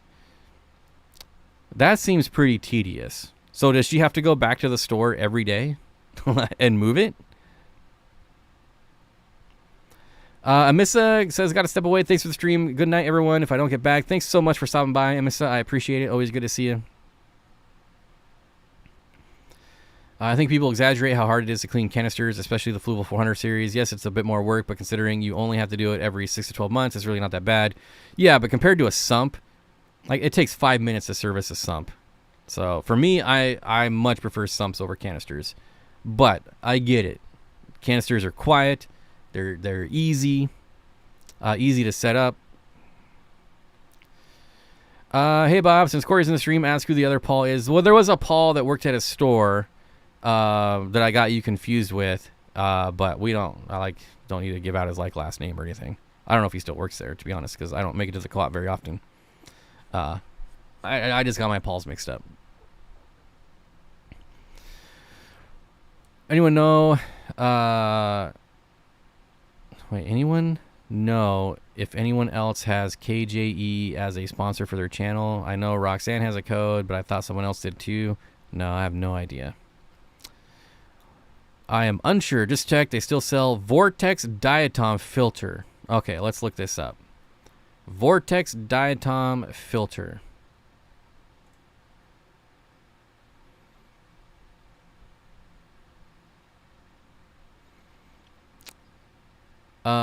Marineland Magnum polishing internal canister filter. No, I don't want that. I don't want internal. There's a $30 one. I definitely don't want a $30 one. It has to be external. It can't go in the tank.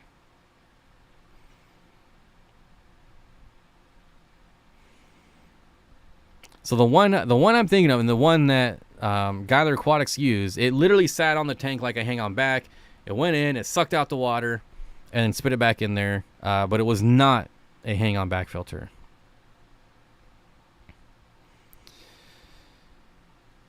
We need a live stream of Bob and Corey for a ping pong battle. Yeah, the problem is there's so much swearing that goes on. Paul Seal works for us on Saturdays. There you go. I don't know why. I thought you were the same people, but I did. Bob, I have a fish tank for my breeding tanks. What's the best color light to keep on low at night when the main lights shut off? Red.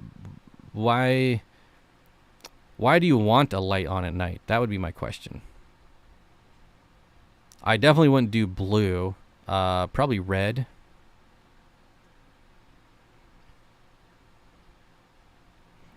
Yeah, and this is exactly why I don't want anything that's internal.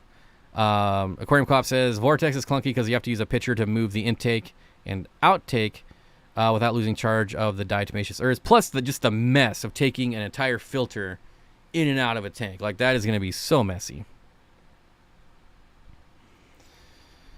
Teresa says, this is my first night. Welcome. So excited being here. Awesome. Good. A first timer. I have a 29, or should I say 30 gallon. This is my first night. Well, they are separate tanks. So a 30 gallon is longer than a 29. So they are separate.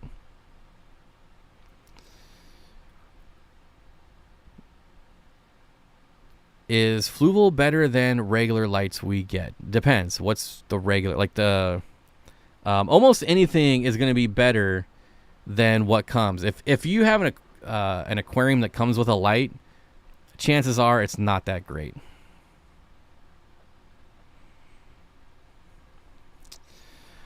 Bob, that's really a long commute for a part-time job. Well, you know, I guess I just thought, Paul, all Pauls are the same, I guess. I don't know.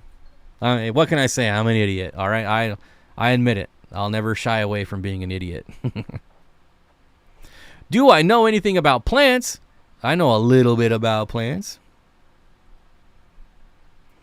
Just do a DIY water polisher with recycled bottle and power head. Nah, I don't do DIY. I'm not a big DIY person.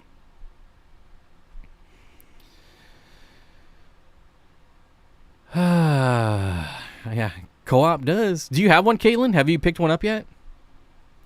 Oh, I mean, you say it's awesome, so I would assume you have one.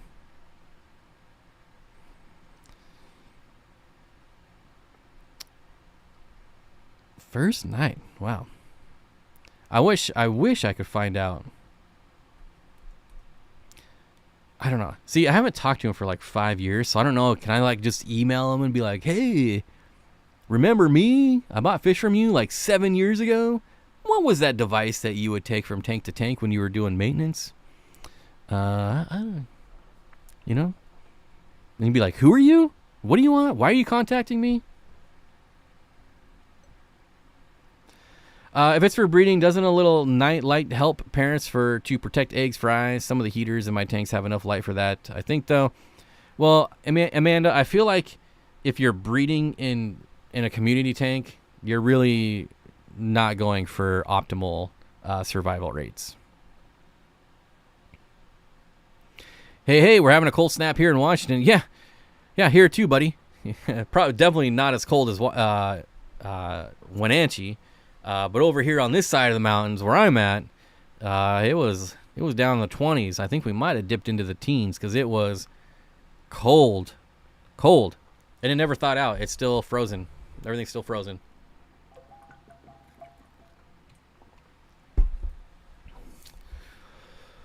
Do you have plants in your tank? Yes. What do you use to make plants to be red? To make your plants red, you need really high light. You also but iron supplements help. So there's a product called Easy Iron that you can buy. But really you need highlight. Highlight is the first thing. This is why, like, on a lot of tanks you'll see like the plants towards the top next to the light, they're red, but then if you look at the plants, the leaves at the bottom down by the substrate, they're green because it's light. Supposed to be 7 tonight. Oof. We had a cold snap about a month ago where it was 1 degree outside. And I know there's going to be someone that's going to be like, oh, it's negative 30 here. 1 degree for this area is friggin' cold, all right? Have I ever kept Cryptocorn Tropica? No. Half my 20 gallon is Crypts, and it's fantastic. It's one that I've always wanted to try. But honestly, it's probably something I would only try if somebody gave me like a clipping or something, because honestly it looks pretty close to Wendetii. It is Wendetii. Crypt Tropica is just a form of Wendetii. So if I happen to pick one up somewhere, someone gave it to me, yeah, would I go out and buy it? I don't know, maybe if the price was right. It's never gonna be something I like search out, like I have to have this plant. Oh my gosh, yes, send that email. I bet he would love it. I send those all the time. Wait, are you telling someone to email me? I know you're not talking about me because you've never emailed me. Who are we talking about? The Rick? But DIYing would save a ton of money. That's not necessarily true. If it takes me 2 hours to DIY something versus buying something, so DIY is cheaper, but time is money, right? I could spend that 2 hours making a video, and I would actually make more money than the money that I would lose by or save by DIYing something. Amanda Baker says, I'm thinking of CO2 for a couple of my tanks. CO2, a lot of people are like hung up on CO2 because they think it's difficult, but it's actually very, very easy. Super easy. Tropica is a nice small dense of Wendetii cultivar. I think temp is all relative. Yes, it might be -10 somewhere else, but our infrastructure isn't built for weather that cold. Yeah, I mean, it's like when people in Florida, they're like bundling up when it's 40 degrees outside. And we're like, 40 degrees, that's nothing. Like, it's all relative to where you live. Zen Ginger says, my Ammonia gracilis in the CO2 tank is almost magenta. So pretty. Are you related to Corey? You look like a cousin. No. We are not related. As far as I know, I mean, we're from the same area. So, maybe. But I'm definitely not close enough to related to be in the will. So we're not related. We absolutely need that polisher. You have to post on the Facebook page if you find something that fits the bill. Yeah, I will. Definitely. Because it's something I want. Especially the way I'm setting up my new the new racks in the fish room. Like, it's just going to be so easy. Just move them along. Aquarium Co-op says, Bob is my dad. Just don't ever call me daddy. I went to the fish store the other day and saw many rare Venezuelan cories, but I didn't buy them since they were all swimming in unison in the middle of the tank. What causes them to have this behavior? That's completely normal. 100% normal behavior. There are certain species of cories that will just hover in the water, and there's just species that won't. So you never have to be concerned if you see a cory hovering, especially if there's a school of them. If they're in a school and they're hovering, that means they're happy, they feel safe, they're doing well. I thought Dean was related to Corey when I first saw Dean. See, now that could be like, Corey could definitely play that off, like, Dean is my dad. Like, that would have been the ultimate troll.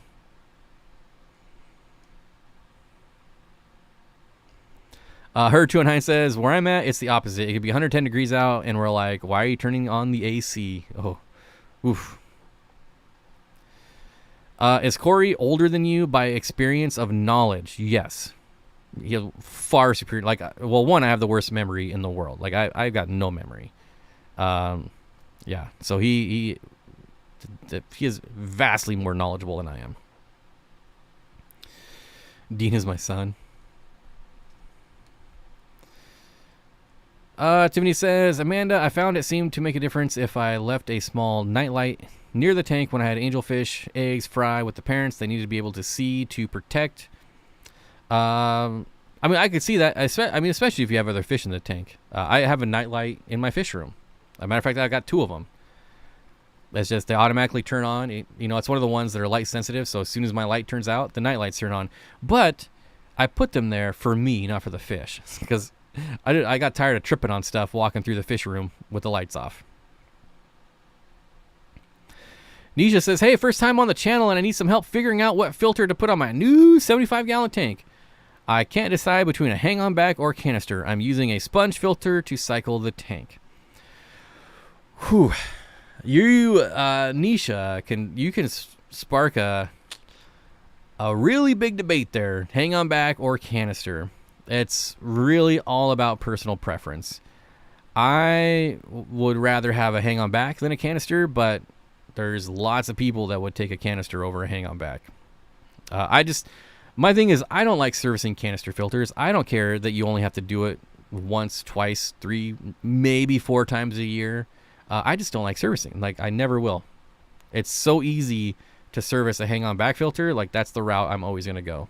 I would rather service a hang-on back filter every month than do a canister filter every 6 months. Is servicing a hang-on back 6 times is still going to be quicker than servicing a canister filter once. It just is. On a troll. Is 80 is 84 too hot for Neo shrimp? I mean, you're pushing it. Can you do it? Sure. I'm sure there's people out there with discus in it, 85 degrees with shrimp in their tank. Would I do it? No, I wouldn't do it. Shrimp, Neo's generally like 72, 74. But like I said, you could. It can be done. It has been done. But it's not something that's done very often.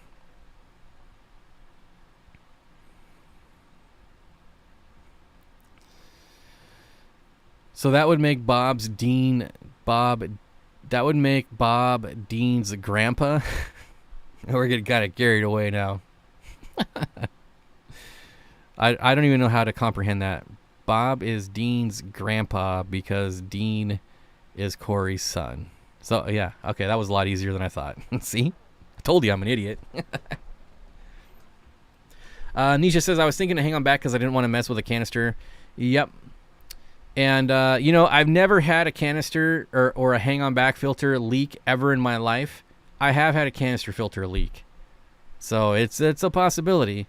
A hang on back is just a plastic bucket. It's never going to leak. Something to think about. Matt says, I got to stop working, Bob. Thanks for the stream tonight. Thank you so much, Matt. Good to see you as always. And I hope you have a good week, buddy. Why are Corey catfish so hard to treat once they get sick? I bought some to quarantine before, and they all died, even when I would medicate them before disease even popped up. Evan and Mia, this is not you. This is something that we're all seeing hobby-wide right now. I've talked to multiple importers. I've talked to multiple fish stores. And there's definitely something going on somewhere in the supply chain that is causing Corys to die off. I haven't seen anyone that's figured it out yet. I've bought Corys from I don't know how many different sources, and I've yet of all the wholesalers I bought from importers, all of them. I've had a problem from all of them. I'm enjoying the backdrop tonight. Is it because the lights are off? Or is it like the main lights are off? Or is it the blue lights? I think Dean would be a good grandpa, but I'm not sure about Grandpa Bob. I would be the best grandpa ever. Well, maybe not the best grandpa, but I would be the best old dude ever. I've already got a whole plan. I've already got my whole old persona figured out. I know exactly what I'm going to do when I'm old. And I'm just going to be trolling everyone.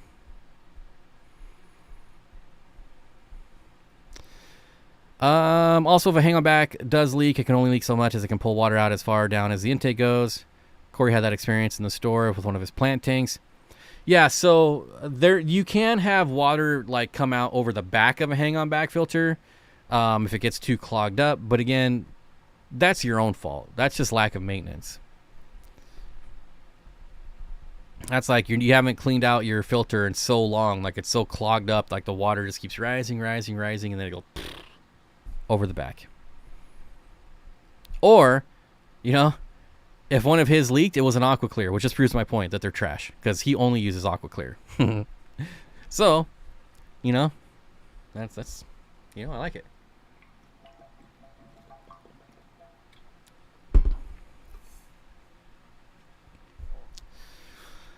I'm living my lid person journey. I don't know what that means. Living my lid or old. Is that like an autocorrect for old? Okay. You're not even old yet. Get out of here with that. What are you, like 50? You're not old. Although Lisa from KD Tropicals is 50 and she's old, but you know. Can shrimp or what? Oh, is she lurking? Nope. I bought 10 Broca Splendids and they have been slowly dropping as well, down to my last one. Sadly, yeah, this is it. If you want to get Corys that don't buy, you got to get it from Dan's Fish. That's just the way it is. He's had this problem too with importing and, you know, various. He's gone through the gamut and he's found a couple good sources to get Corys from. That's just the way it is. About to be 50 in April. I called it. 50's not old. 50's like the new 30. I don't know. I almost said 50 is the new 70, but that's backwards. I wouldn't put any of the Neo shrimp in with discus. They'll end up being crunchy snacks. Well, I just said discus because of the temperature. That's all.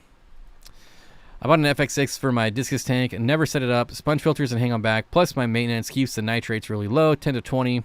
Well, I mean, you want them around 20, right? Especially because you have plants. It was an issue with CO2 tube or auto doser didn't have a check valve. Oh, dang it. I was trying to crap on the aqua clears a little. Dang it. Can shrimp or what is good other than catfish or frog wanting shrimp that can wait. What is good other than catfish or frog wanting shrimp that I can get other than shrimp or wait, can shrimp or what is good? I'm not sure what you're asking, Teresa. I apologize.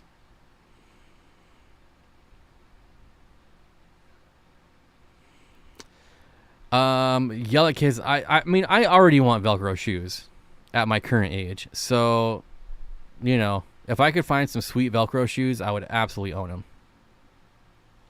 The problem I have with Velcro shoes is that they generally don't have a lot of like ankle support, and it's really easy to roll your ankles in Velcro shoes. So I gotta have like a good quality Velcro shoe. Fisher Maybe Q says, I low-key like the Aquarium hang on back. I'm telling you, that's my favorite. I'm glad someone agrees with me. I will not be yelling at kids to get off my lawn because I'm so far out, there's not going to be any kids on my lawn. The new Marineland Emperor filters also have a filter that is inside the tank, I believe. That sounds interesting. Verse says, I'm liking my clown pleco, the sweet golden yellow banding it has. I see all the time on my driftwood. Think about picking up another one. Clown plecos are probably the most underrated pleco in the hobby. I mean, here we're talking about a pleco that you can get for like $10, probably cheaper. That is incredibly hardy, doesn't get big, right? I mean, we're talking like 4 inches max. And lives like 25 years. It's such an amazing value. The oldest fish I have in my fish room right now is a clown pleco. I've had that thing for so long, and it's been through so much, and it just keeps on going. Like nothing bothers this fish. They are so hardy. You'll be yelling at those elk to get off. I mean, I would be yelling him to come on my lawn because then I'm going to get some elk burgers, some elk jerky, some nice steaks. I mean, yeah. Don't New Balance do a Velcro shoe? I don't know, but I'm definitely at the age where I can rock New Balance for sure. Well, now I got to look. Like, get me some nice 409s and a Velcro. Whew! Now we're talking. Let's see.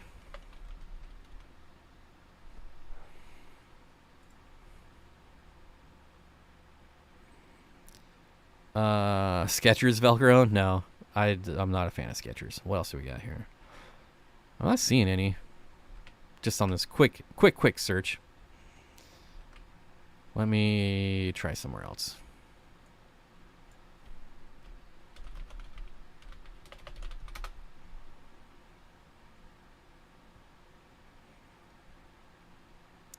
Oh, some 813s in a Velcro. All right.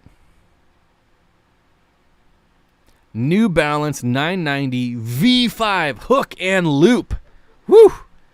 Boy, that sounds fancy. There's no price on them, though. You know they're expensive if there's no price. Yikes.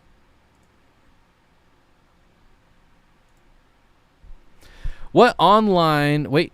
Oh, here we go. What online fish stores would you recommend for me to find rare Corydoras and hyphen variatus platies, if you know of any? So I don't really follow the platy scene that much. Rare Corydoras are... You just gotta search. This is not really the best time to be looking for fish, right? I mean, we're in winter. So yeah, there's not a lot out there right now, unfortunately.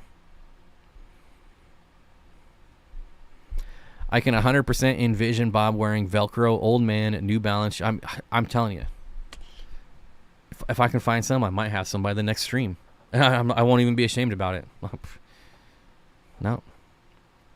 If you think I care what people think of me, you are sadly mistaken. I will rock anything I want if I'm comfortable.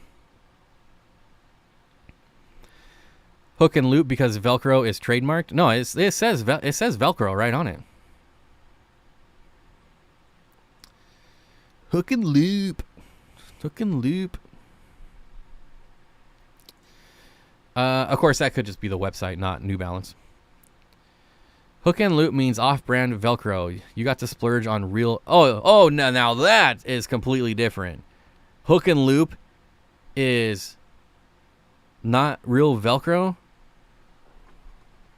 It's knockoff. I can't have knockoff. I don't do knockoff. Literally everything I own is knockoff. Look at this. Look at this baseball card I have. Right? Even my baseball cards are knockoff. You kidding me? This is Cosmo Kramer rookie card, 1984. Moops rookie card. Like, come on now. Come on. Will bettas attack guppies? It's a possibility. It really depends on the specific fish. Some bettas are angry. Some bettas are perfectly fine with tank mates. Teresa says, I wish I could show you a picture of my tank. If you are on Facebook, Teresa, you could search my Facebook group, SteenfottAquatics.com. I don't know why I said my website. Steenfott Aquatics on Facebook. Join the group. You got to answer the questions. I have so many people that request to join, but they don't answer the questions. So if you requested to join my group and you got denied, it's because you did not answer the questions. And all the questions are, you agree not to spam, you agree not to be a douchebag, and that's it. That's all you got to agree to.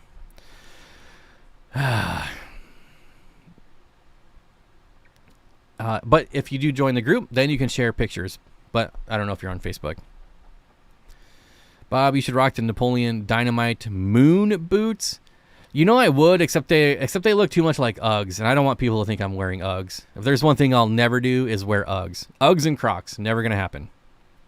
Never have I ever worn Uggs or Crocs. I mean, I had moon boots as a kid, right? You wear them in the snow. That's what they used to be back in the 80s. They weren't a style back then. They was just what you wore when it snowed out. And speaking of Napoleon Dynamite, you know, I haven't seen that in such a long time. I think I'm going to have to watch it.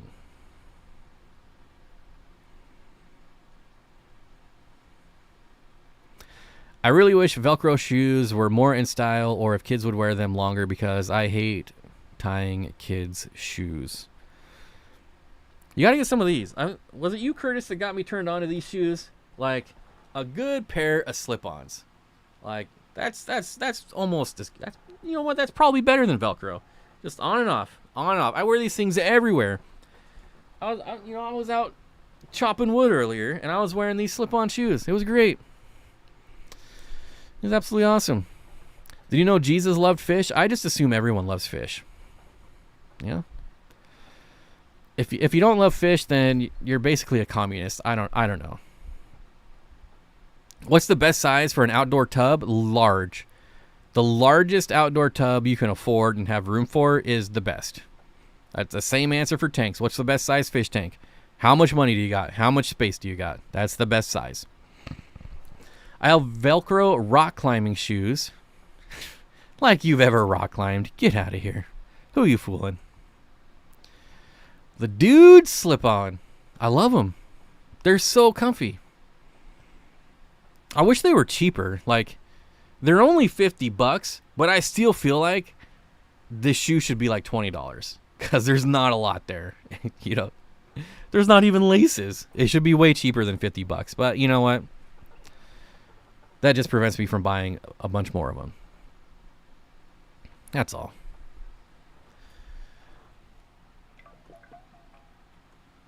Eat the food, Tina. But I could throw this football over those mountains. Such a great movie. Oh my gosh. I rock climb 3 times a week. Yeah, you probably gotta like jump over a rock wall to get to the 7-Eleven to buy a slushie or a Slurpee. Come on. I go by how much weight you can lift. Wait, what? What are we talking about? I'm lost. They used to be cheaper, but then they got popular. It was me, right? I made them popular. I wore them. They're like, oh my gosh, Steenfott Aquatics has them? Jacking up the price. Aquarium Co-op says, I rock climb 3 times a week. A day, I should say. 3 times a day. I don't think I've seen that film since I was a freshman in high school. It's so good. You know, so it was filmed in Idaho, and every year they have a Napoleon Dynamite parade or fair or whatever you want to call it every year. I kind of want to go. It's only like a 6-hour drive. Maybe 8. I don't know. Probably not worth it, but it'd still be kind of fun. Oh, here we go. I would like shrimp, but I have catfish and frog. Can I have shrimp? It depends on what kind of catfish. What else can I have if not shrimp? It's a 29-gallon tank. Is there a 30-gallon? There is a 30-gallon. And there's a 29-gallon. But it really depends on what kind of catfish you have. And also, you got the frog. You need lots of hiding places. So you need like moss and plants and places for the shrimp to hide. And technically it's my fault because I told you about him. It is. There's no point of convincing Bob. Well, you've told too many untruths at this point, right? So how can we trust you? We love you, but we can't trust you. Should the outdoor tub be in a place where it is in full sun or a spot where shade is present always? It really depends. For me in Washington, I want full sun because we rarely have full sun. And even, I mean, we had full sun today and it was 20 degrees out. So it really depends on where you are. Birkenstocks aren't cheap, but boy, do I love them. I haven't had Birkenstocks since I was like 14. I've had 1 pair in my life, and I did like them, and I had them for like 10 years. They lasted forever. Bob, come to Calgary, and I'll take you rock climbing. That's a deal. If I ever make it to Calgary, buddy, I will come rock climbing with you.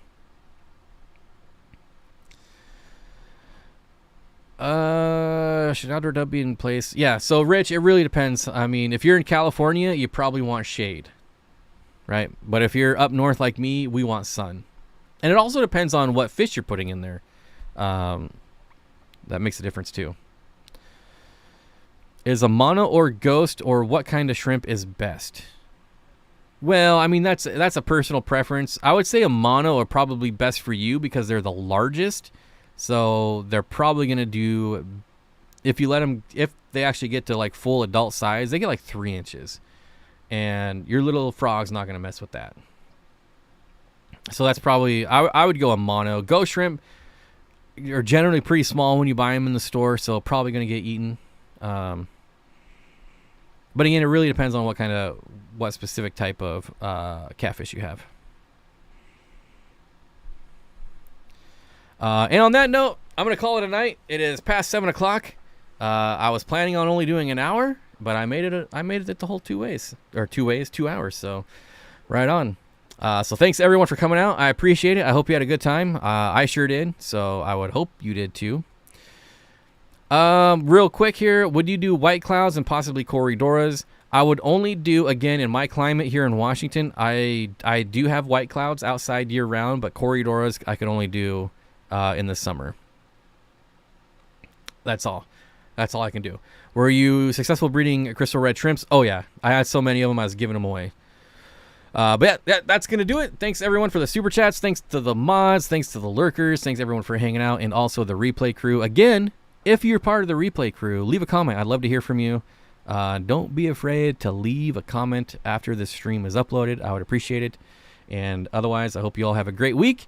And I will see you most likely next Monday.